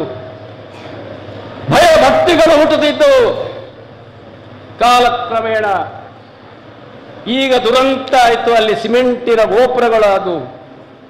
ಆ ಸಂದರ್ಭದಲ್ಲಿ ಈ ನಮ್ಮ ಮರಗಳನ್ನ, ಈ ನಮ್ಮ ಭೂಮಿಯನ್ನ ರಕ್ಷಿಸುವವರು ನಾಗಗಳು ಅಂತ ಹೇಳಿ ಹಿಂದೂ ಧರ್ಮದಲ್ಲಿ ನಂಬಿಕೆ ಬಂದ್ರೆ, ಯೇಸು ಕ್ರಿಸ್ತರವರು ಕೈಯಲ್ಲಿ ಕುರಿಗಳನ್ನ ಹಿಡಿದುಕೊಂಡು ಹತ್ತಿರದಲ್ಲಿ ಸಸಿಗಳನ್ನು ಹಿಡ್ಕೊಂಡು, ಅದು ಕೂಡ ಎನ್ವೈರನ್ಮೆಂಟಲ್ ಮೆಸೇಜ್ ಅನ್ನು ಅವರು ಕೊಟ್ಟಿದ್ದಾರೆ. ಮೊಹಮ್ಮದ್ ಪೈಗಂಬರ್ ಅವರು ಹೇಳ್ತಾರೆ, ಒಂದು ಆಡನ್ನು ಸಾಕಿ 10 ಆಡು ಮಾಡಿ 100 ಮಾಡು, ನಿನ್ನ ಜೀವನವನ್ನ ಇಡೀ ಅದು ಸಾಕ್ತದೆ. ಎಲ್ಲಾ ಧರ್ಮಗಳಲ್ಲಿ ಹೇಳಿದ್ದು ಪರಿಸರ. ಹೌದಾ ಅಲ್ವಾ? ಆದ್ರೆ ಈಗಲೂ ಕೂಡ ಈ ನಮ್ಮ ಸರ್ಕಾರ ಈ ಸಲ ಒಳ್ಳೆ ಒಂದು ಆದೇಶವನ್ನು ಕೊಟ್ಟಿದೆ ಅಂತ ಹೇಳಿ ನನಗೆ ಬಹಳ ಸಂತೋಷ ಆಗ್ತಾ ಇದೆ. ವಿದ್ಯಾರ್ಥಿಗಳನ್ನ ಈ ಪರಿಸರದೊಟ್ಟಿಗೆ, ಪರಿಸರವನ್ನು ರಕ್ಷಿಸುವುದರೊಟ್ಟಿಗೆ, ಪಾಳು ಬಿದ್ದಂತಹ ಗದ್ದೆಗಳಲ್ಲಿ ನಿಮ್ಮನ್ನೆಲ್ಲ ವಿದ್ಯಾರ್ಥಿಗಳನ್ನು ಕಳುಹಿಸಿ, ಸರ್ಕಾರ ಅಂತಲ್ಲ, ಆ ಕಾಲೇಜಿನ ಅಲ್ಲಿ ಹಡಿಲು ಗದ್ದೆಯ ಒಂದು ಕಾನ್ಸೆಪ್ಟ್ ಅನ್ನು ಮಾಡಿದ್ರು. ಕಳೆದ ವರ್ಷ ಇದೇ ಪ್ರದೇಶದಲ್ಲಿ ವಿಜಯವಾಣಿಯ ಪತ್ರಿಕಾ ವರದಿಗಾರರಾದಂಥ ಸನ್ಮಾನ್ಯ ಇವರು ಅನ್ಸರ್ ಅವರು ಇಡೀ ಜಾತಿ ಭೇದ ಧರ್ಮ ಇಲ್ಲದೆ ನಮ್ಮ ಉಳ್ಳಾಲ ಆ ಪರಿಸರದಲ್ಲಿ ಹೋಗಿ ಮಕ್ಕಳಿಗೆ ಪರಿಸರದ ಪಾಠವನ್ನು ನಮ್ಮ ಮುಖಾಂತರ ಮಾಡಿಸಿದ್ದಾರೆ ಉಚಿತವಾಗಿ. ಈಗ ಅದೇ ಒಂದು ಪುಣ್ಯ ಕೆಲಸವನ್ನ ರವೀಂದ್ರ ಶೆಟ್ಟರು ಮಾಡಿದರು. ಅಂದ್ರೆ ಪರಿಸರದ ಬಗ್ಗೆ ಸರ್ ಶ್ರೀಧರ ಇವರು ಹೇಳಿದ್ರು, ತುಂಬಾ ಹೇಳಿದರು, ಒಳ್ಳೆದಾಗಿ ನಿಮಗೆ ಮನ ಮುಟ್ಟುವಾಗಿ ಹೇಳಿದರು. ಇನ್ನು ಅವರು ಹೇಳಿದಂತ ಮಾತನ್ನು ಅಧ್ಯಾಪಕರು ತಗೊಂಡು ಮಕ್ಕಳಿಗೆ ಅಂದ್ರೆ ಗಳಿಗೆ ಹೇಳಬೇಕಾಗ್ತದೆ. ಪಾಪ ನೆನಪಿರ್ತದೆ, ಆದರೆ ಮಕ್ಕಳು ಬೇಗ ತಿಳ್ಕೊಳ್ತಾರೆ. ಸರ್, ನನಗೆ ಈ ಮೊಬೈಲ್ ಅನ್ನು ಕೊಟ್ರೆ ನನಗೆ ಮಾತಾಡ್ಲಿಕ್ಕೆ ಮಾತ್ರ ಗೊತ್ತು, ಹೊರತು ಬೇರೆ ಯಾವುದು ಗೊತ್ತಿಲ್ಲ.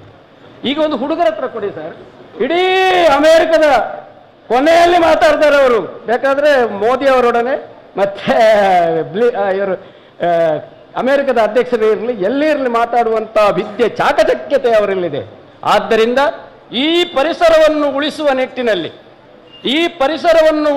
ನಿಟ್ಟಿನಲ್ಲಿ ನಿಮಗೆ ಇನ್ನೂ ನೀವು ತಿಳ್ಕೊಂಡು ಮುಂದಕ್ಕೆ, ಅವರು ಹೇಳಿದ್ರು ಈ ಭೂಮಿ ಮುಂದಕ್ಕೆ ಯಾರಿಗೆ ಹೋಗ್ತದೆ? ಮುಂದಿನ ಭವಿಷ್ಯಕ್ಕೆ ಹೋಗ್ತದೆ. ಈ ಭೂಮಿಯನ್ನು ನಾಶ ಮಾಡದಾಗಿ ಜವಾಬ್ದಾರಿಯುತವಾದಂಥ ಒಂದು ಕೆಲಸವನ್ನು ಮಾಡಿ ಈ ಪರಿಸರವನ್ನು ಉಳಿಸಬೇಕು, ಪರಿಸರವನ್ನು ಬೆಳೆಸಬೇಕು.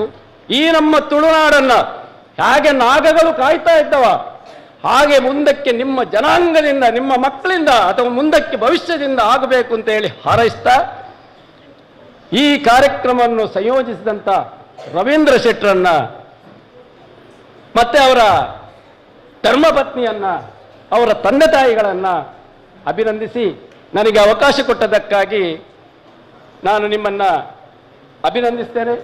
ಮಕ್ಕಳಿಗೆ ಕಿವಿಕೊಟ್ಟು ಕೇಳಿದ್ದೀರಾ, ಅದಕ್ಕೂ ನಿಮಗೆ ಅಭಿನಂದನೆಗಳು. ಪರಿಸರವನ್ನು ಉಳಿಸಿ ಬೆಳೆಸಿ ಆ ದೇವರು ನಿಮ್ಮನ್ನು ರಕ್ಷಣೆ ಮಾಡಿ. ಈಗ ಶಿಕ್ಷಣ ವ್ಯವಸ್ಥೆಯಲ್ಲಿ ಬಹಳಷ್ಟು ಏನಾಗಿದೆ ಅಂದ್ರೆ ಸುಧಾರಣೆಗಳಾಗಿದೆ. ಪರ್ಲಾಂಗಿಗೆ ಒಂದು ಸಂಸ್ಥೆಗಳು ಕೂಡ ಉಂಟು, ಹೈಸ್ಕೂಲ್ ಉಂಟು, ಕಾಲೇಜ್ ಉಂಟು, ಮೆಡಿಕಲ್ ಕಾಲೇಜ್ ಉಂಟು. ನಾವು ನೋಡ್ತಾ ಇದ್ದೇವೆ ಈ ದೇವಳಕಟ್ಟೆ ಪರಿಸರದಲ್ಲಿ ವಿಶ್ವವಿದ್ಯಾನಿಲಯ ಉಂಟು, ಎಲ್ಲವೂ ಕೂಡ ಉಂಟು. ನಾವು ಬೇಕಾದಷ್ಟು ಶಿಕ್ಷಣವನ್ನು ನಾವು ಪಡೀತಾ ಇದ್ದೇವೆ. ಆದರೆ ನಮಗೆ ಕೊರತೆ ಎಂಥದ್ದು ಅಂತಂದ್ರೆ ಎರಡು, ಒಂದು ಮಾನವೀಯತೆಯ ಕೊರತೆ, ಮತ್ತೊಂದು ಸಂಸ್ಕಾರದ ಕೊರತೆ ಅಂತ. ಅದು ಈಗಿನ ಮಕ್ಕಳಲ್ಲಿ ಕಡಿಮೆ ಇದೆ ಎನ್ನುವಂಥ ಒಂದು ಆಪಾದನೆ ಎಲ್ಲ ಕಡೆಯಿಂದಲೂ ಕೂಡ ಕೇಳಿ ಬರುವಂಥದ್ದು. ಆದ ಕಾರಣ ವಿದ್ಯಾಸಂಸ್ಥೆಗಳಲ್ಲಿಯೂ ಕೂಡ ಅದರ ಪಾಠ ನಡೆಯುತ್ತಾ ಉಂಟು, ಮನೆಗಳಲ್ಲಿಯೂ ಕೂಡ ಅದರ ಪಾಠ ನಡೆಯುತ್ತಾ ಉಂಟು. ಮುಖ್ಯವಾಗಿ ಇದೀಗ ಇಂತಹ ಒಂದು ಸುಂದರವಾದಂತಹ ಒಂದು ವಿದ್ಯಾಸಂಸ್ಥೆಯನ್ನು ಕಟ್ಟಿ ಆ ಮೂಲಕ ಶಿಕ್ಷಣದ ಜೊತೆಗೆ ಇಂತಹ ಮಾನವೀಯತೆಯನ್ನು ಬಿಂಬಿಸ್ತಕ್ಕಂತಹ ಕಾರ್ಯಕ್ರಮಗಳನ್ನು ನಡೆಸುವುದರ ಮೂಲಕ ಒಂದಿಷ್ಟು ಸಂಸ್ಕಾರವನ್ನು ಮಕ್ಕಳಿಗೆ ಒದಗಿಸಿಕೊಡುವಂತಹ ಕೆಲಸ. ಅದರ ಜೊತೆಗೆ ಇಂಗ್ಲಿಷ್ ಮೀಡಿಯಂ ಸ್ಕೂಲ್ ಆಗಿದ್ರು ಕೂಡ ತಮ್ಮ ಮಾತೃಭಾಷೆಯನ್ನು ಮರೆಯದೆ ಅದಕ್ಕೆ ಪ್ರಾಧಾನ್ಯವನ್ನು ಕೊಡ್ತಕ್ಕಂಥ ಕೆಲಸವನ್ನು ರವೀಂದ್ರ ಶೆಟ್ಟಿ ಅವರು ಮಾಡ್ತಾ ಇದ್ದಾರೆ ಅಂತಂದ್ರೆ ಇದೆಲ್ಲ ನಾವು ಅಭಿನಂದಿಸಬೇಕಾದಂಥ ಒಂದು ಕಾರ್ಯ ಅಂತ ಹೇಳಲಿಕ್ಕೆ ನನಗೆ ತುಂಬಾ ಸಂತೋಷ ಆಗ್ತಾ ಉಂಟು. ನೀವು ನಿಜವಾಗಿಯೂ ಭಾಗ್ಯವಂತರು. ಈ ವಿದ್ಯಾರತ್ನ ಪ್ರೌಢಶಾಲೆಯಲ್ಲಿ ಇರ್ತಕ್ಕಂಥ ಮಕ್ಕಳು ನೀವು ಭಾಗ್ಯವಂತರು ಅಂತ ಹೇಳಬೇಕು. ಯಾಕೆಂತಂದ್ರೆ ಈ ಒಂದು ಸುಂದರವಾದಂಥ ಪರಿಸರದ ಬಗ್ಗೆ ಪಾಠ ಹೇಳಬೇಕಾಗಿಲ್ಲ. ಯಾಕಂದ್ರೆ ಇದು ನಮ್ಮ ಸುತ್ತಲೂ ನೋಡ್ತಾ ಇರುವಾಗಲೂ ಇಂತಹ ಸುಂದರವಾದಂಥ ಒಂದು ಪರಿಸರ ಇದು. ಇದನ್ನು ರಕ್ಷಣೆ ಮಾಡತಕ್ಕಂಥ ನಮ್ಮ ಕೆಲಸ. ಇದೊಂದು ಮಾನವೀಯತೆಯಿಂದ ಕೂಡಿದ ಕಾರ್ಯಕ್ರಮ ಅಂತ ನಾನು ಯಾಕೆ ಹೇಳಿದೆ ಅಂತಂದ್ರೆ, ಒಂದು ಇಲ್ಲಿ ಪರಿಸರದ ಬಗ್ಗೆ ನಾವು ಒಂದಿಷ್ಟು ತಿಳ್ಕೊಂಡೆವು. ಇದು ಪರಿಸರ ಯಾಕೆಂದ್ರೆ ಈಗ ತಾನೇ ಪ್ರಸ್ತಾಪಿಸಿದವರು ಹೇಳಿದರು, ಧರ್ಮೋ ರಕ್ಷತಿ ರಕ್ಷಿತಾಹ, ಅದೇ ವೃಕ್ಷೋ ರಕ್ಷತೆ ರಕ್ಷಿತಾಹ. ಧರ್ಮವನ್ನು ಯಾರು ರಕ್ಷಿಸ್ತಾರೋ ಅವರನ್ನು ಧರ್ಮ ರಕ್ಷಿಸ್ತದೆ. ಅದೇ ವೃಕ್ಷವನ್ನು ರಕ್ಷಿಸಿದವರು ಯಾರು ರಕ್ಷಿಸ್ತಾರೋ ಅವರನ್ನು ಆ ವೃಕ್ಷಗಳು ರಕ್ಷಿಸ್ತದೆ. ಪರಿಸರವನ್ನು ಯಾರು ರಕ್ಷಿಸ್ತಾರೋ ಆ ಪರಿಸರ ಅವರನ್ನು ರಕ್ಷಿಸ್ತದೆ ಅಂತ. ಆದ ಕಾರಣ ಇದು ಪರಿಸರ ಇಲ್ಲದೆ ನಾವು ಬದುಕಲಿಕ್ಕೆ ಸಾಧ್ಯ ಇಲ್ಲ. ಅಂತಹ ಪರಿಸರದ ಒಂದು ಮಹತ್ವವನ್ನು ತಿಳಿಪಡಿಸ್ತಕ್ಕಂಥ ಕೆಲಸವನ್ನ ಈ ಜಾಗದಲ್ಲಿ ನಾವು ಮಾಡ್ತಾ ಇದ್ದೇವೆ. ಅದರ ಜೊತೆಗೇನೆ ನಮ್ಗೆಲ್ಲರಿಗೂ ಕೂಡ ಅರ್ಥ ಆಗುವ ಹಾಗೆ ಇಲ್ಲಿ ಯಾವನೇ ಒಬ್ಬ ವ್ಯಕ್ತಿ ಒಳ್ಳೆಯ ಕೆಲಸ ಮಾಡಿದರೆ ಸಂತೋಷ ಪಡುವಂತ ಇಬ್ಬರು ವ್ಯಕ್ತಿಗಳಂತೆ. ಒಂದು ಜನ್ಮ ಕೊಟ್ಟಂತ ತಂದೆ ತಾಯಿಗಳು, ಎರಡನೇವರು ಯಾರು ಅಂದ್ರೆ ವಿದ್ಯೆ ಕೊಟ್ಟಂತ ಅಧ್ಯಾಪಕರು. ಆದ ಕಾರಣ ಈ ಯಾರು ಜನ್ಮ ಕೊಟ್ಟಿದ್ದಾರೆ ಅವರನ್ನ ಇಲ್ಲಿ ಇರಿಸಿಕೊಂಡು, ಯಾರು ವಿದ್ಯೆ ಕೊಟ್ಟಿದ್ದಾರೆ ಅವರನ್ನ ವೇದಿಕೆ ಮೇಲೆ ಕೂತ್ಕೊಳಿಸಿಕೊಂಡು ಈ ಒಂದು ಕಾರ್ಯಕ್ರಮ ಮಾಡ್ತಾರಲ್ಲ, ಇದು ನಿಜವಾಗಿಯೂ ಒಂದು ಸಂಸ್ಕಾರವನ್ನ ನಿಮಗೆ ಕಲಿಸಿಕೊಡ್ತಕ್ಕಂಥ ಕೆಲಸ. ನೀವು ಕೂಡ ಅದೇ ರೀತಿಯಲ್ಲಿ ಮಾಡಬೇಕು. ಇನ್ನು ಕೊನೆಯದಾಗಿ ಇಲ್ಲಿ 17ನೇ ಎಂಥದ್ದು ಆನಿವರ್ಸರಿ ಮದುವೆಯ ಒಂದು ಕಾರ್ಯಕ್ರಮ, ನಿಜವಾಗಿಯೂ ಅದೊಂದು ಕಾರ್ಯಕ್ರಮ ಕೂಡ ಇಲ್ಲಿ ಮಾಡಬೇಕಾಗಿತ್ತು. ನನಗೆ ಮತ್ತೆ ಆಲೋಚನೆ ಬಂತು. ನಿಜವಾಗಿಯೂ ಎಂತಂದ್ರೆ ಈ ಮನುಷ್ಯ ಜನ್ಮದಲ್ಲಿ 4 ಹಂತಗಳಿವೆ ಅಂತೆ. ಅದರಲ್ಲಿ ಬಾಲ್ಯ ನಿಮಗೆ ಗೊತ್ತಿರಬೇಕು. 4 ಹಂತಗಳು ನಮ್ಮ ದೀರ್ಘಾಯುಷ್ಯದಲ್ಲಿ, ನಮ್ಮ ಆಯುಷ್ಯದಲ್ಲಿ 4 ಹಂತಗಳು: ಬಾಲ್ಯ, ಯೌವನ, ಗೃಹಸ್ಥ, ವೃದ್ಧಾಪ್ಯ ಅಂತ.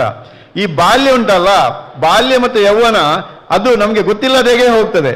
ಯಾಕೆಂದ್ರೆ ನಾವು ಆವಾಗ ಈಗ ನೀವು ಪ್ರೌಢಾವಸ್ಥೆಯಲ್ಲಿರುವವರು, ನೀವು ಏನೆಲ್ಲ ಅನ್ಯಾಯ ಮಾಡ್ತೀರಿ ಅಂತ ನಮ್ಗೆ ಗೊತ್ತುಂಟು. ಏನೆಲ್ಲ ಅನ್ಯಾಯ ಎಲ್ಲ ಮಾಡ್ತೀರಿ, ಯಾಕೆಂದ್ರೆ ನಿಮ್ಮ ಕಾಲವೇ ಹಾಗೆ. ಅಂಥದನ್ನೆಲ್ಲ ನೀವು ಮಾಡ್ತೀರಿ. ಅದನ್ನು ಸಹಿಸಿಕೊಂಡು ನಮ್ಮ ಅಧ್ಯಾಪಕರು ಏನ್ ಮಾಡ್ತಾರೆ, ಅಧ್ಯಾಪಕರು ಮತ್ತೆ ಈ ಶಾಲೆ ಕಟ್ಟಿದವರೆಲ್ಲ ನಿಮಗೆ ಏನ್ ಮಾಡ್ತಾರೆ, ಒಳ್ಳೆ ಮಾರ್ಗದರ್ಶನ ಮಾಡ್ತಾರೆ. ಯಾಕಂದ್ರೆ ನೀವು ಪ್ರೌಢಾವಸ್ಥೆಯಿಂದ ನೀವು ಮೇಲಿನ ಹಂತಕ್ಕೆ ಹೋಗುವಾಗ ಏನಾಗ್ತದೆ ಅಂದ್ರೆ ನಿಮಗೆ ಈ ಬಗ್ಗೆ ಇದರ ಮಹತ್ವ ಗೊತ್ತಾಗ್ತದೆ. ಈಗ ವಿದ್ಯಾರತ್ನ ಪ್ರೌಢಶಾಲೆಯ ಮಹತ್ವ ನಿಮಗೆ ಈಗ ಅರಿವಾಗುವುದಿಲ್ಲ, ಅದು ನಿಮ್ಮ ಸ್ವಭಾವ. ಅದೇ ರೀತಿಯಲ್ಲಿ ನಮ್ಮ ಮನೆಯ ಬಗ್ಗೆ ನಮಗೆ ಗೊತ್ತಿರುವುದಿಲ್ಲ, ಅದರ ಮಹತ್ವ ಗೊತ್ತಿರುವುದಿಲ್ಲ. ಅದು ಯಾವಾಗ ಗೊತ್ತಾಗುದು ಅಂದ್ರೆ ಆ ವಿದ್ಯಾರತ್ನ ಪ್ರೌಢಶಾಲೆಯಿಂದ ಹೊರಗೆ ಹೋದಾಗ ನಿಮಗೆ ಆ ವಿದ್ಯಾರತ್ನ ಪ್ರೌಢಶಾಲೆಯ ಮಹತ್ವ ಗೊತ್ತಾಗ್ತದೆ. ಆದ ಕಾರಣ ಇಂತಹ ಒಂದು ಘಟ್ಟದಲ್ಲಿ ನಾವು ಗೃಹಸ್ಥ ಈ 4 ಹಂತಗಳಲ್ಲಿ ಕೂಡ ಬಹಳ ದೀರ್ಘವಾದಂಥ ಕಾಲ, ಬಹಳ ಪ್ರಾಮುಖ್ಯವಾದಂತಹ ಕಾಲ ಅಂದ್ರೆ ಅದು ಗೃಹಸ್ಥ ಜೀವನದ ಕಾಲ. ಅಂದ್ರೆ ಆವಾಗ ನಾವು ನಮ್ಮ ಈ ಕಾರ್ಯಚಟುವಟಿಕೆಗಳನ್ನು ಹೊಂದಿಕೊಂಡು ನಾವು ಉತ್ತಮರೋ, ಮಧ್ಯಮರೋ, ಅಧಮರೋ ಆಗ್ತೇವೆ. ನಮ್ಮ ಸಾಧಕ ಬಾಧಕಗಳೆಲ್ಲ ಗೃಹಸ್ಥ ಜೀವನದ ಕಾಲದಲ್ಲಿ ಉಂಟಾಗ್ತದಂತೆ. ಆದ ಕಾರಣ ನಮ್ಮ ರವೀಂದ್ರ ಶೆಟ್ಟಿಯವರು ಮತ್ತು ಸೌಮ್ಯ ಆರ್ ಶೆಟ್ಟಿಯವರು ಇದೀಗ ಗೃಹಸ್ಥ ಜೀವನಕ್ಕೆ ಕಾಲಿಟ್ಟು 17 ವರ್ಷಗಳಾಯಿತು. ಈ 17 ವರ್ಷಗಳಲ್ಲಿ ಅವರು ಏನ್ ಮಾಡಿದ್ರು ಅಂದ್ರೆ ಒಳ್ಳೆ ಹೆಸರನ್ನು ಈ ನಾಡಿನಲ್ಲಿ ತಂದುಕೊಟ್ರು. ಅವರಿಗೆ ಒಂದು ಒಳ್ಳೆ ಹೆಸರುಂಟು. ಯಾಕೆ ಹೆಸರುಂಟು ಅಂದ್ರೆ ಇಂಥ ಒಂದು ಒಳ್ಳೆ ವಿದ್ಯಾಸಂಸ್ಥೆಯನ್ನು ಕಟ್ಟಿ ಬೆಳೆಸಿದ್ದಾರೆ. ಮಾತ್ರ ಅಲ್ಲದೆ ಧಾರ್ಮಿಕ, ಶೈಕ್ಷಣಿಕವಾದಂತಹ, ಸಾಮಾಜಿಕವಾದಂತಹ ಎಲ್ಲ ಕಾರ್ಯಕ್ರಮಗಳಲ್ಲಿ ಅವರು ಇದ್ದಾರೆ. ಅದೇ ರೀತಿಯಲ್ಲಿ ಈ ರೀತಿಯಾದಂತಹ ಒಂದು ಸಂಸ್ಕಾರ ಕೊಡುವಂತಹ ನಿಮಗೆ ಒಂದು ಮಾನವೀಯತೆಯನ್ನು ತೋರಿಸತಕ್ಕಂಥ ಕೆಲಸವನ್ನು ಅವರು ಮಾಡ್ತಾ ಇದ್ದಂತಂದ್ರೆ ಅವರು ಏನಾಗ್ತಾ ಇದ್ದಾರೆ, ಆ ಗೃಹಸ್ಥ ಜೀವನದಲ್ಲಿ ಒಂದು ಒಳ್ಳೆಯ ಕೆಲಸವನ್ನು ಮಾಡ್ತಾ ಇದ್ದಾರೆ ಎನ್ನುವುದು ಅದು ಬಹಳ ಮುಖ್ಯ. ನಾವು ಎಷ್ಟು ಕಾಲ ಬದುಕಿದ್ದೇವೆ ಎನ್ನುವುದು ಮುಖ್ಯ ಅಲ್ಲ, ಬದುಕಿದ್ದಾಗ ನಾವು ಏನು ಒಳ್ಳೆಯ ಕೆಲಸವನ್ನು ಮಾಡಿದ್ದೇವೆ ಎನ್ನುವುದೇ ಮುಖ್ಯ. ಅದನ್ನು ನಾವು ಯಾವಾಗಲೂ ತಲೆಯಲ್ಲಿ ಇಟ್ಟುಕೊಳ್ಬೇಕು, ಆ ಬಗ್ಗೆ ನಾವು ಆಲೋಚಿಸಬೇಕು. ಆದ ಕಾರಣ ನೀವು ಇಂಗ್ಲಿಷ್ ಮೀಡಿಯಂನಲ್ಲಿ ಕಲಿತಾ ಇದ್ದೀರಿ, ಮುಂದೆ ನೀವು ಇಂಜಿನಿಯರ್ ಆಗ್ಬೋದು, ಡಾಕ್ಟರ್ ಆಗ್ಬೋದು, ಅಥವಾ ಇನ್ನಿತರ ಯಾವುದೇ ದೊಡ್ಡ ದೊಡ್ಡ ಹುದ್ದೆಗಳಿಗೆಲ್ಲ ಹೋಗ್ಬೋದು. ಎಲ್ಲಿ ಹೋಗಿದ್ರೂ ಕೂಡ ನೀವು ಮಾನವೀಯತೆಯನ್ನು ಮರೆಯಬೇಡಿ, ಸಂಸ್ಕಾರವನ್ನು ಮರೆಯಬೇಡಿ. ಜನ್ಮ ಕೊಟ್ಟಂತಹ ತಂದೆ ತಾಯಿಗಳನ್ನು ಪ್ರೀತಿಸಿ ಗೌರವಿಸುವಂಥದ್ದು, ವಿದ್ಯೆ ಕೊಡತಕ್ಕಂತಹ ಯಾರು ಅಧ್ಯಾಪಕರಿದ್ದಾರೆ ಅವರನ್ನ ಪ್ರೀತಿಸಿ ಗೌರವಿಸ್ತಕ್ಕಂಥದ್ದು. ಅದೇ ರೀತಿಯಲ್ಲಿ ಈ ರೀತಿಯಾದಂತಹ ಈಗ ರೈತರಿಗೋಸ್ಕರ ಶ್ರಮ ಪಡ್ತಕ್ಕಂಥ, ರೈತರಿಗೋಸ್ಕರ ತನ್ನ ಎಲ್ಲ ಕಾಲವನ್ನ ವ್ಯಯಿಸ್ತಕ್ಕಂತಹ ಹಿರಿಯರಿದ್ದಾರೆ, ಅವರನ್ನ ಗೌರವಿಸ್ತಕ್ಕಂತಹ ಕೆಲಸವನ್ನು ನೀವು ಮಾಡಿದಿರಿ ಅಂತಾದ್ರೆ ಇಂತಹ ಈ ಒಂದು ಕಾರ್ಯಕ್ರಮ ನಿಜವಾಗಿಯೂ ಒಂದು ಸಾರ್ಥಕ್ಯವನ್ನು ಪಡೆಯುತ್ತದೆ ಅಂತ ಹೇಳ್ತಾ ನಿಮ್ಗೆ ಅಂತಹ ಸೌಭಾಗ್ಯ ಸಿಗಲಿ. ಅದೇ ರೀತಿಯಲ್ಲಿ ರವೀಂದ್ರ ಶೆಟ್ಟಿ ಅವರ ದಂಪತಿಗಳು, ಸೌಮ್ಯ ಆರ್ ಶೆಟ್ಟಿ ಅವರ ಮುಂದಿನ ಆ ದಾಂಪತ್ಯ ಜೀವನ, ಆ ಗೃಹಸ್ಥ ಜೀವನ ಒಳ್ಳೆಯ ರೀತಿಯಲ್ಲಿ ನಡೆಯಿರಿ. ಅವರಿಗೆ ಆಯುಷ್ಯ ಆರೋಗ್ಯಾದಿ ಭಾಗ್ಯವನ್ನು ಆ ಭಗವಂತ ಸದಾ ಕರುಣಿಸಲಿ. ಅವರಿಗೆ ಸಾಮಾಜಿಕವಂತ ಶ್ರೇಯಸ್ಸು ಸಿಗಲಿ, ಮಾನಸಿಕವಂತ ನೆಮ್ಮದಿ ಸಿಗಲಿ, ದೈಹಿಕವಾದಂತಹ ಆರೋಗ್ಯ ಸಿಗಲಿ ಅಂತ ನನ್ನ ಸಂದರ್ಭದಲ್ಲಿ ಹಾರೈಸಿ ಶಾಲೆ ಕಾಲೇಜುಗಳಿಗೆ ಹಾಗೂ ರುದ್ರಭೂಮಿಗೆ ಇಂಥ ಮುಖ್ಯ ಸಲಾಗಿ ವಿತರಿಸ್ತಿರ್ತದೆ. ಆದ ಕಾರಣ ಇವತ್ತು ಸಹ ಅವರ ಈ ಪರಿಸರ ಕಾಳಜಿಯನ್ನು ಎತ್ತಿ ತೋರಿಸ್ತಾ ಇದೆ. ಯಾಕೆಂತ ಹೇಳಿದ್ರೆ ಅವರಿಗೆ ಉತ್ತಮ ಕೆಲಸ ಮಾಡುವಂತ ಅಭಿಲಾಷೆ ಇದ್ರೆ ಮಾತ್ರ ಈ ಒಂದು ಕಾರ್ಯವನ್ನು ಮಾಡಲು ಅವರಿಗೆ ಸಹ ಮನಸ್ಸು ಬರ್ತದೆ, ಇಲ್ಲದ್ರೆ ಅವ್ರಿಗೆ ಅಷ್ಟು ಧೈರ್ಯ ಇರುವುದಿಲ್ಲ. ಅದ ಕಾರಣ ರವೀಂದ್ರ ಶೆಟ್ಟರು ಈ ಶಾಲೆಯಲ್ಲಿ ನಾನು ಕಂಡ ಹಾಗೆ ಎಲ್ಲ ಧರ್ಮೀಯರನ್ನು ರಂಜಾನ್ ಹಬ್ಬ ಆಗಿರಲಿ, ಕ್ರಿಸ್ಮಸ್ ಹಬ್ಬ ಆಗಿರಲಿ, ನಮ್ಮ ದೀಪಾವಳಿ ಹಬ್ಬ ಆಗಿರಲಿ, ಎಲ್ಲ ಹಬ್ಬವನ್ನು ಎಲ್ಲ ಧರ್ಮದವರೊಟ್ಟಿಗೆ ಸೇರಿಕೊಂಡು ಆಚರಿಸುವಂತ ಒಂದು ವಿದ್ಯಾಸಂಸ್ಥೆ ಇದ್ರೆ ಅದು ನಮ್ಮ ವಿದ್ಯಾರತ್ನ ಶಾಲೆ ಅಂತ ಹೇಳಲಿಕ್ಕೆ ನಾನು ಬಹಳ ಸಂತೋಷದಿಂದ ಹೇಳ್ತಿದ್ದೀನಿ. ಯಾಕೆಂತಂದ್ರೆ ಅವರು ರಾಜಕೀಯ ಜೀವನದಲ್ಲಿರ್ಬೋದು, ಸಾಮಾಜಿಕ ಜೀವನದಲ್ಲಿರ್ಬೋದು, ಧಾರ್ಮಿಕ ಕ್ಷೇತ್ರದಲ್ಲಿರ್ಬೋದು, ಎಲ್ಲ ಕ್ಷೇತ್ರದಲ್ಲಿದ್ದರೂ ಸಹ ನಾನು ಸಾಧಾರಣ ಅವರೊಟ್ಟಿಗೆ ಓಡಾಡ್ತಾ ಇರ್ತೇನೆ.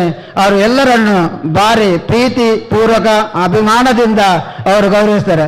ಅಂತಬ್ಬ ವ್ಯಕ್ತಿ ಇರುವುದೇ ಭಾರ ವಿರಲ. ಅಂಥವರಿಗೆ ದೇವರು ಇನ್ನಷ್ಟು ಆರೋಗ್ಯ ಕೊಟ್ಟು ಅವರು ಇಂಥ ಒಳ್ಳೆ ಕೆಲಸವನ್ನು ಮಾಡಲು ಅನುಕೂಲವಾಗಲಿ, ಅನುಗ್ರಹಿಸಲಿ ಅಂತ ಹೇಳಿ ಈ ನಾವು ಎದುರುಗಡೆ ಕುಳಿತ ವ್ಯಕ್ತಿಗಳ ಮುಂದೆ ನಾವು ಹೇಗಿರ್ಬೇಕು ಎನ್ನುವುದನ್ನು ಒಂದು ಸ್ವಲ್ಪ ಹೊತ್ತು ನಾವು ಗಮನಿಸಬೇಕು. ನಾನು ಯಾಕೆ ಹೇಳ್ತೇನೆ ಅಂದ್ರೆ,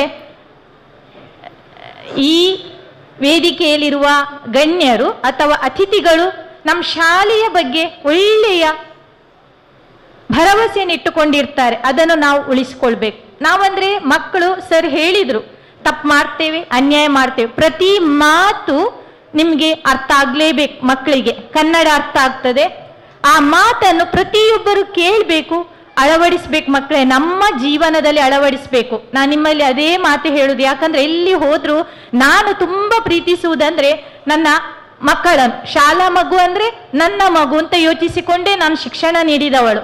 ಆದ ಕಾರಣ ನಾನು ಪ್ರತಿ ಮಕ್ಕಳಿಗೆ ಹೇಳುದು, ಬಸ್ಸಲ್ಲಿದ್ರು ಎಲ್ಲಿ ಮಾತನಾಡ್ಕೊಂಡಿದ್ರು ಅವರಲ್ಲಿ ನಾನು ಮಾತನಾಡುವುದಷ್ಟೇ. ಅಂದ್ರೆ ಏನು, ಸರ್ ಹೇಳಿದಾಗೆ ಒಳ್ಳೆಯ ಸಂಸ್ಕಾರ. ಸಂಸ್ಕಾರ ಅಂದ್ರೆ ಏನು, ಮೊದಲನೇದಾಗಿ ನಿಮ್ಮ ಮಾತಿಗೆ ನಾನಿದು ಒಂದು ಹೇಳುವುದಷ್ಟೇ. ಎದುರುಗಡೆ ನಮ್ಮ ಮುಂದೆ ಯಾರೇ ಹಿರಿಯ ವ್ಯಕ್ತಿಗಳು ಮಾತನಾಡ್ತಿದ್ರು ನಾವು ಅದನ್ನು ಸಾವಧಾನವಾಗಿ ಕೇಳಬೇಕು. ಅಂದ್ರೆ ಅರ್ಥ ಆಗ್ತದೆ, ಸಣ್ಣ ಮಕ್ಕಳಲ್ಲ ನಾವು, ದೊಡ್ಡ ಮಕ್ಕಳು, ಅರ್ಥ ಆಗ್ತದೆ, ಕಿವಿ ಕೊಡ್ಬೇಕು. ನಿಮ್ಮ ಜೀವನದಲ್ಲಿ ಅಳವಡಿಸಲಿಕ್ಕೂ ಸಾಧ್ಯವಾಗ್ತದೆ. ಹಾಗೆಯೇ ಮಕ್ಕಳೇ, ನೀವು ನಾನು ಶಿಕ್ಷಣ ಇಲಾಖೆಯಲ್ಲಿ ಪ್ರಾರಂಭದಲ್ಲೇ ಹೆಸರು ಕೇಳಿಕೊಂಡ ಶಿಕ್ಷಣ ಸಂಸ್ಥೆ ಅಂದ್ರೆ ವಿದ್ಯಾರತ್ನ ಶಿಕ್ಷಣ ಸಂಸ್ಥೆ. ಇಲ್ಲಿ ಬೋಧಿಸ್ತಿರುವ ಶಿಕ್ಷಕರು ಇರಬಹುದು, ಹಾಗೆ ನಮ್ಮ ಸಂಚಾಲಕರು, ಉಪಾಧ್ಯಕ್ಷರು ಎಲ್ಲರೂ ಇರಬಹುದು. ಹಾಗೆಯೇ ನಿಮ್ಮ ಪೋಷಕರು ಕೂಡ ನಿಮಗೆ ತುಂಬಾ ಸಪೋರ್ಟ್ ಆಗಿ, ಪ್ರೋತ್ಸಾಹವಾಗಿ ಈ ಶಾಲೆಯಲ್ಲಿ ಶಿಕ್ಷಣಕ್ಕೆ ಅವಕಾಶ ಮಾಡಿಕೊಟ್ಟಿದ್ದಾರೆ. ಮಕ್ಕಳೇ, ನಾನಂದ್ರೆ ಬಂದ್ರೆ ಯಾವಾಗ್ಲೂ ನಮ್ಮ ಆಫೀಸ್ ಅಲ್ಲಿ ಮೇಡಮ್ ಒಬ್ರಿದ್ದಾರೆ, ಕ್ಲರ್ಕ್. ಮೇಡಮಿಗೆ ನಮಸ್ತೆ ಕೊಟ್ಟು ಕ್ಲರ್ಕ್ ಹತ್ರ ಮಾತಾಡ್, ನಾನು ಅವರನ್ನೇ ಯೋಚಿಸುದು, ಅವರ ಬಗ್ಗೆ ಯೋಚಿಸುದು ಪ್ರತಿ ಕ್ಷಣ. ನಿನ್ನೆ ಕೂಡ ಕಾಲ್ ಮಾಡಿದೆ. ಅಂದ್ರೆ ನಿಮ್ಮ ಎಲ್ಲ ಮಾಹಿತಿಗಳು ಆನ್ಲೈನ್ ಅಲ್ಲಿ ನಾವು ಫೀಡ್ ಮಾಡಿ ಇಟ್ಟುಕೊಂಡಿರ್ತೇವೆ. ಯಾರಿಗೂ ಮೇಡಮ್ ಅಲ್ಲಿ ಕೇಳಿದ್ರೆ ನಿಮ್ಮ ಮನೆಯವರಿಗೆ ನಿಮ್ಮ ಬಗ್ಗೆ ತಿಳ್ಕೊಳ್ಳಿಕ್ಕೆ ಸಾಧ್ಯ ಆಗ್ತದೆ. ಅದನ್ನೆಲ್ಲ ವ್ಯವಸ್ಥಿತವಾಗಿ ನನಗೆ ತೊಂದರೆ ಕೊಡದೆ ನಡೆಸಿಕೊಟ್ಟವರು ನಮ್ಮ ಪ್ರಮೀಳಾ ಮೇಡಮ್. ನಾನು ತುಂಬಾ ಹೆಮ್ಮೆಯಲ್ಲಿ ಹೇಳಲಿಕ್ಕೆ ಇಷ್ಟಪಡ್ತೇನೆ ಮಕ್ಕಳೇ. ಯಾಕಂದ್ರೆ ಎಲ್ಲ ಅನುದಾನ ರಹಿತ ಶಾಲೆಯಿಂದ CRP ಅವರಿಗೆ ತುಂಬಾ ತೊಂದರೆ ಆಗ್ತಾ ಇತ್ತು, ಇನ್ನೂ ಇದೆ. ನಿನ್ನೆ ಕೂಡ ನಮ್ಮ ಕ್ಷೇತ್ರ ಶಿಕ್ಷಣಾಧಿಕಾರಿಗಳು ಮೆಸೇಜ್ ಹಾಕಿದ್ರು ನಮ್ಗೆ, ನಿಮ್ಮ ಎಲ್ಲಿ ಪ್ರೈವೇಟ್ ಶಾಲೆ ಇದೆ ಅಲ್ಲಿ ಇನ್ನೂ ಕೂಡ ದಾಖಲಾತಿಯನ್ನು ತೋರಿಸ್ತಿಲ್ಲ SATS ಅಲ್ಲಿ, ಯಾಕೆ ಅಂತ ಹೇಳಿ ನಾವು ಉತ್ತರ ಕೊಡ್ಬೇಕಾದ್ರೆ ನಮ್ಮ ಮೇಡಮ್ ಇಲ್ಲಿ ಅವರ ಒಂದು ಕೆಲಸ ನನಗೆ ಎಷ್ಟು ತೃಪ್ತಿ ತಂದು ಕೊಟ್ಟಿದೆ ಅಂದ್ರೆ, ಎಲ್ಲರೂ ಅದೇ ರೀತಿ ಇದ್ರೆ ಹೇಗೆ ಆಗ್ತಿತ್ತು ನಮ್ಮ ಶಿಕ್ಷಣ ಸಂಸ್ಥೆ ಅಂತ ಯೋಚಿಸ್ತಿದ್ದೆ ನಾನು. ಪ್ರತಿ ಕ್ಷಣಕ್ಕೂ ಸ್ಪಂದಿಸ್ತಾರೆ. ಒಂದು ವೇಳೆ ನನಗೇನಾದ್ರೂ ಸಮಸ್ಯೆ ಇದ್ರೆ ಅದಕ್ಕೂ ಕೂಡ ಉತ್ತರ ಕೊಡ್ತಾರೆ. ನಮ್ಮ ಕ್ಲಸ್ಟರ್ ವ್ಯಾಪ್ತಿಯಲ್ಲಿ ಯಾರಿಗಾದ್ರೂ ಶಿಕ್ಷಕರಿಗೆ ತೊಂದರೆ ಇದ್ರೂ ಅದನ್ನು ಕೂಡ ಪರಿಹಾರ ಮಾಡಿಕೊಡ್ತಾರೆ. ಹಾಗಿದ್ರೆ ಅವರು ಹಾಗಿರುವಾಗ ನಮ್ಮ ಶಿಕ್ಷಕರು ಹೇಗಿರ್ಬೋದು? ನಮ್ಮ ಶಿಕ್ಷಣ ಸಂಸ್ಥೆಯಲ್ಲಿರುವ ಸಂಚಾಲಕರು ಉಪಾಧ್ಯಕ್ಷರು ಹೇಗಿರ್ಬೋದು. ಮಕ್ಕಳೇ, ನೀವು ಹಾಗಾದ್ರೆ ಅದನ್ನು ಉಳಿಸಿದ ಮಟ್ಟದಲ್ಲಿ ನಿಮ್ಮ ಹೆಸರನ್ನು ಇನ್ನೂ ಕೂಡ ಉಳಿಸಿ ಬೆಳೆಸಿ, ಹಾಗೆಯೇ ಕೊಟ್ಟ ಗಿಡವನ್ನು ನೀವು ನಿಮ್ಮನ್ನು ಹೇಗೆ ನಿಮ್ಮ ಅಮ್ಮ ಬೆಳೆಸಿದಾರೋ ಹಾಗೆಯೇ ಆ ಗಿಡವನ್ನು ಕೂಡ ಮನೆಯಲ್ಲಿ ನೆಟ್ಟು ಬೆಳೆಸಿ. ಮಕ್ಕಳೇ, ಒಂದು ವೇಳೆ ನಿಮ್ಮ ಮನೆಯಲ್ಲಿ ಸ್ಥಳ ಇಲ್ಲದಿದ್ರೆ ಅಕ್ಕಪಕ್ಕದಲ್ಲಿ ಆದ್ರೂ ಬೆಳೆಸಿ. ಆದರೆ ಗಿಡವನ್ನು ಕೀಳುವ ಕೆಲಸ, ಹೂವನ್ನು ಕೀಳುವ ಕೆಲಸ, ಎಲೆಯನ್ನು ಕೀಳುವ ಕೆಲಸವನ್ನು ಮಾತ್ರ ಖಂಡಿತ ಮಾಡದಿರಿ ಅಂತ ಹೇಳುತ್ತಾ, ಹಾಗೆಯೇ ಸರ್ ನಾನು ಅನಿರೀಕ್ಷಿತ ಕಾರ್ಯಕ್ರಮ ಆದರೆ ನನಗಿದು ಸಂತೋಷ ಕೊಟ್ಟ ಕಾರ್ಯಕ್ರಮ, ಬಹಳ ಖುಷಿ. ನಾನು ಗಿಡ ನೆಡುವುದಂದ್ರೆ ನನಗೂ ಮನೆಯಲ್ಲಿ ಸ್ಥಳ ಇಲ್ಲ, ಆದರೆ ನಾನು ಕೂಡ ನಿನ್ನೆ ತೋಟಗಾರಿಕೆ ಇಲಾಖೆಯವರು ಕೊಟ್ಟ ಗಿಡವನ್ನು ತಗೊಂಡು ಬಂದಿದ್ದೇನೆ. ಕ್ಲಸ್ಟರ್ ಅಲ್ಲಿ ಆದ್ರೂ ನೆಡುವ ಅಥವಾ ಇನ್ಯಾರಾದ್ರೂ ಟೀಚರ್ ಹತ್ರ ಆದ್ರೂ ಕೊಟ್ಟು ನೆಡೆಸುವ ಅಂತೇಳಿ ಆ ರೀತಿಯ ಉದ್ದೇಶ ಇಟ್ಕೊಂಡು, ಹಾಗೆ ನನಗೆ ಗಿಡ ನೆಡುವ ಕಾರ್ಯಕ್ರಮ ಹೇಳಿದ ಕೂಡಲೇ ಖುಷಿ ಆಯ್ತು, ಬಂದೆ. ಮಾತನಾಡಲಿಕ್ಕೆ ಬಂದದ್ದಾದ್ರೂ ಖುಷಿ ಆಯ್ತು. ಅಂದ್ರೆ ಈ ಕಾರ್ಯಕ್ರಮಕ್ಕೆ ಮಕ್ಕಳೇ ಒಳ್ಳೆಯ ಮಕ್ಕಳಾಗಿ ಸಂಸ್ಕಾರ, ಮಾನವೀಯತೆ ಎಲ್ಲಾ ಗುಣವನ್ನು ಬೆಳೆಸಿಕೊಂಡು ಈ ಶಿಕ್ಷಣ ಸಂಸ್ಥೆಗೂ ಹಾಗೆ ನಿಮ್ಮ ಹೆತ್ತ ತಂದೆ ತಾಯಿಯರಿಗೂ ಕೀರ್ತಿಯ ತರುವ ಮಕ್ಕಳಾಗ್ಲಿ, ಹಾಗೆ ನಮ್ಮ ಸಂಚಾಲಕರಿಗೆ ಮತ್ತವರ ಪತ್ನಿಯವರಿಗೂ ಕೂಡ ದೇವರು ಒಳ್ಳೆಯ ಆರೋಗ್ಯ ಆಯುಷ್ಯವನ್ನು ನೀಡಲಿ, ಈ ಶಿಕ್ಷಣ ಸಂಸ್ಥೆ ಇನ್ನೂ ಬೆಳಗ್ಲಿ ಅಂತ ಹೇಳುತ್ತಾ ರಾಷ್ಟ್ರ ಮಟ್ಟ ಅಂತಾರಾಷ್ಟ್ರೀಯ ಮಟ್ಟಕ್ಕೂ ಕೂಡ ಬೆಳಗ್ಲಿ ಅಂತ ಹೇಳುತ್ತಾ ದೂರ ದೂರ ದೂರ ಸೇರಿ ಹಸಿರು ಮನವ ಸೇರುವ ಬನವ ಸುತ್ತಿ ಕೈಯ ಹಿಡಿದು ಭಾವಗೀತೆ ಹಾಡುವ. ದೂರ ದೂರ ದೂರ ಸೇರಿ ಹಸಿರು ಬನವ ಸೇರುವ ಬನವ ಸುತ್ತಿ ಕೈಯ ಹಿಡಿದು ಭಾವಗೀತೆ ಹಾಡುವ. ಗಾಳಿಯಂತೆ ತೇಲುವ ದೂರ ಗಗನ ಸೇರುವ ಹಕ್ಕಿಯಂತೆ ಪುಕ್ಕ ಬಿಡಿಸಿ ಟೂವಿ ಟೂವಿ ಹಾಡುವ. ಹಕ್ಕಿಯಂತೆ ಪುಕ್ಕ ಬಿಡಿಸಿ ಟೂವಿ ಟೂವಿ ಹಾಡುವ. ಬನ್ನಿ ಬನ್ನಿ ಗೆಳೆಯರೇ ಕೈ ಕೈ ಹಿಡಿಯುವ, ಬೆಟ್ಟ ಗುಡ್ಡ ಸುತ್ತಿ ಬಳಸಿ ದೂರ ದೂರ ಸಾಗುವ. ಬನ್ನಿ ಬನ್ನಿ ಗೆಳೆಯರೇ ಕೈ ಕೈ ಹಿಡಿಯುವ, ಬೆಟ್ಟ ಗುಡ್ಡ ಸುತ್ತಿ ಬಳಸಿ ದೂರ ದೂರ ಸಾಗುವ. ಬಲು ದೂರ ದೂರ ಸಾಗುವ, ಬಲು ದೂರ ದೂರ ಸಾಗುವ. The inauguration of our Ravindra Kalavedike and the distribution of plants and also wedding ceremony of Ravindra Shetty couples, all are really learned valuable messages by our guests. Best results are generated at the end of the day. Only if best ideas beginning of the today is one of the valuable thoughts.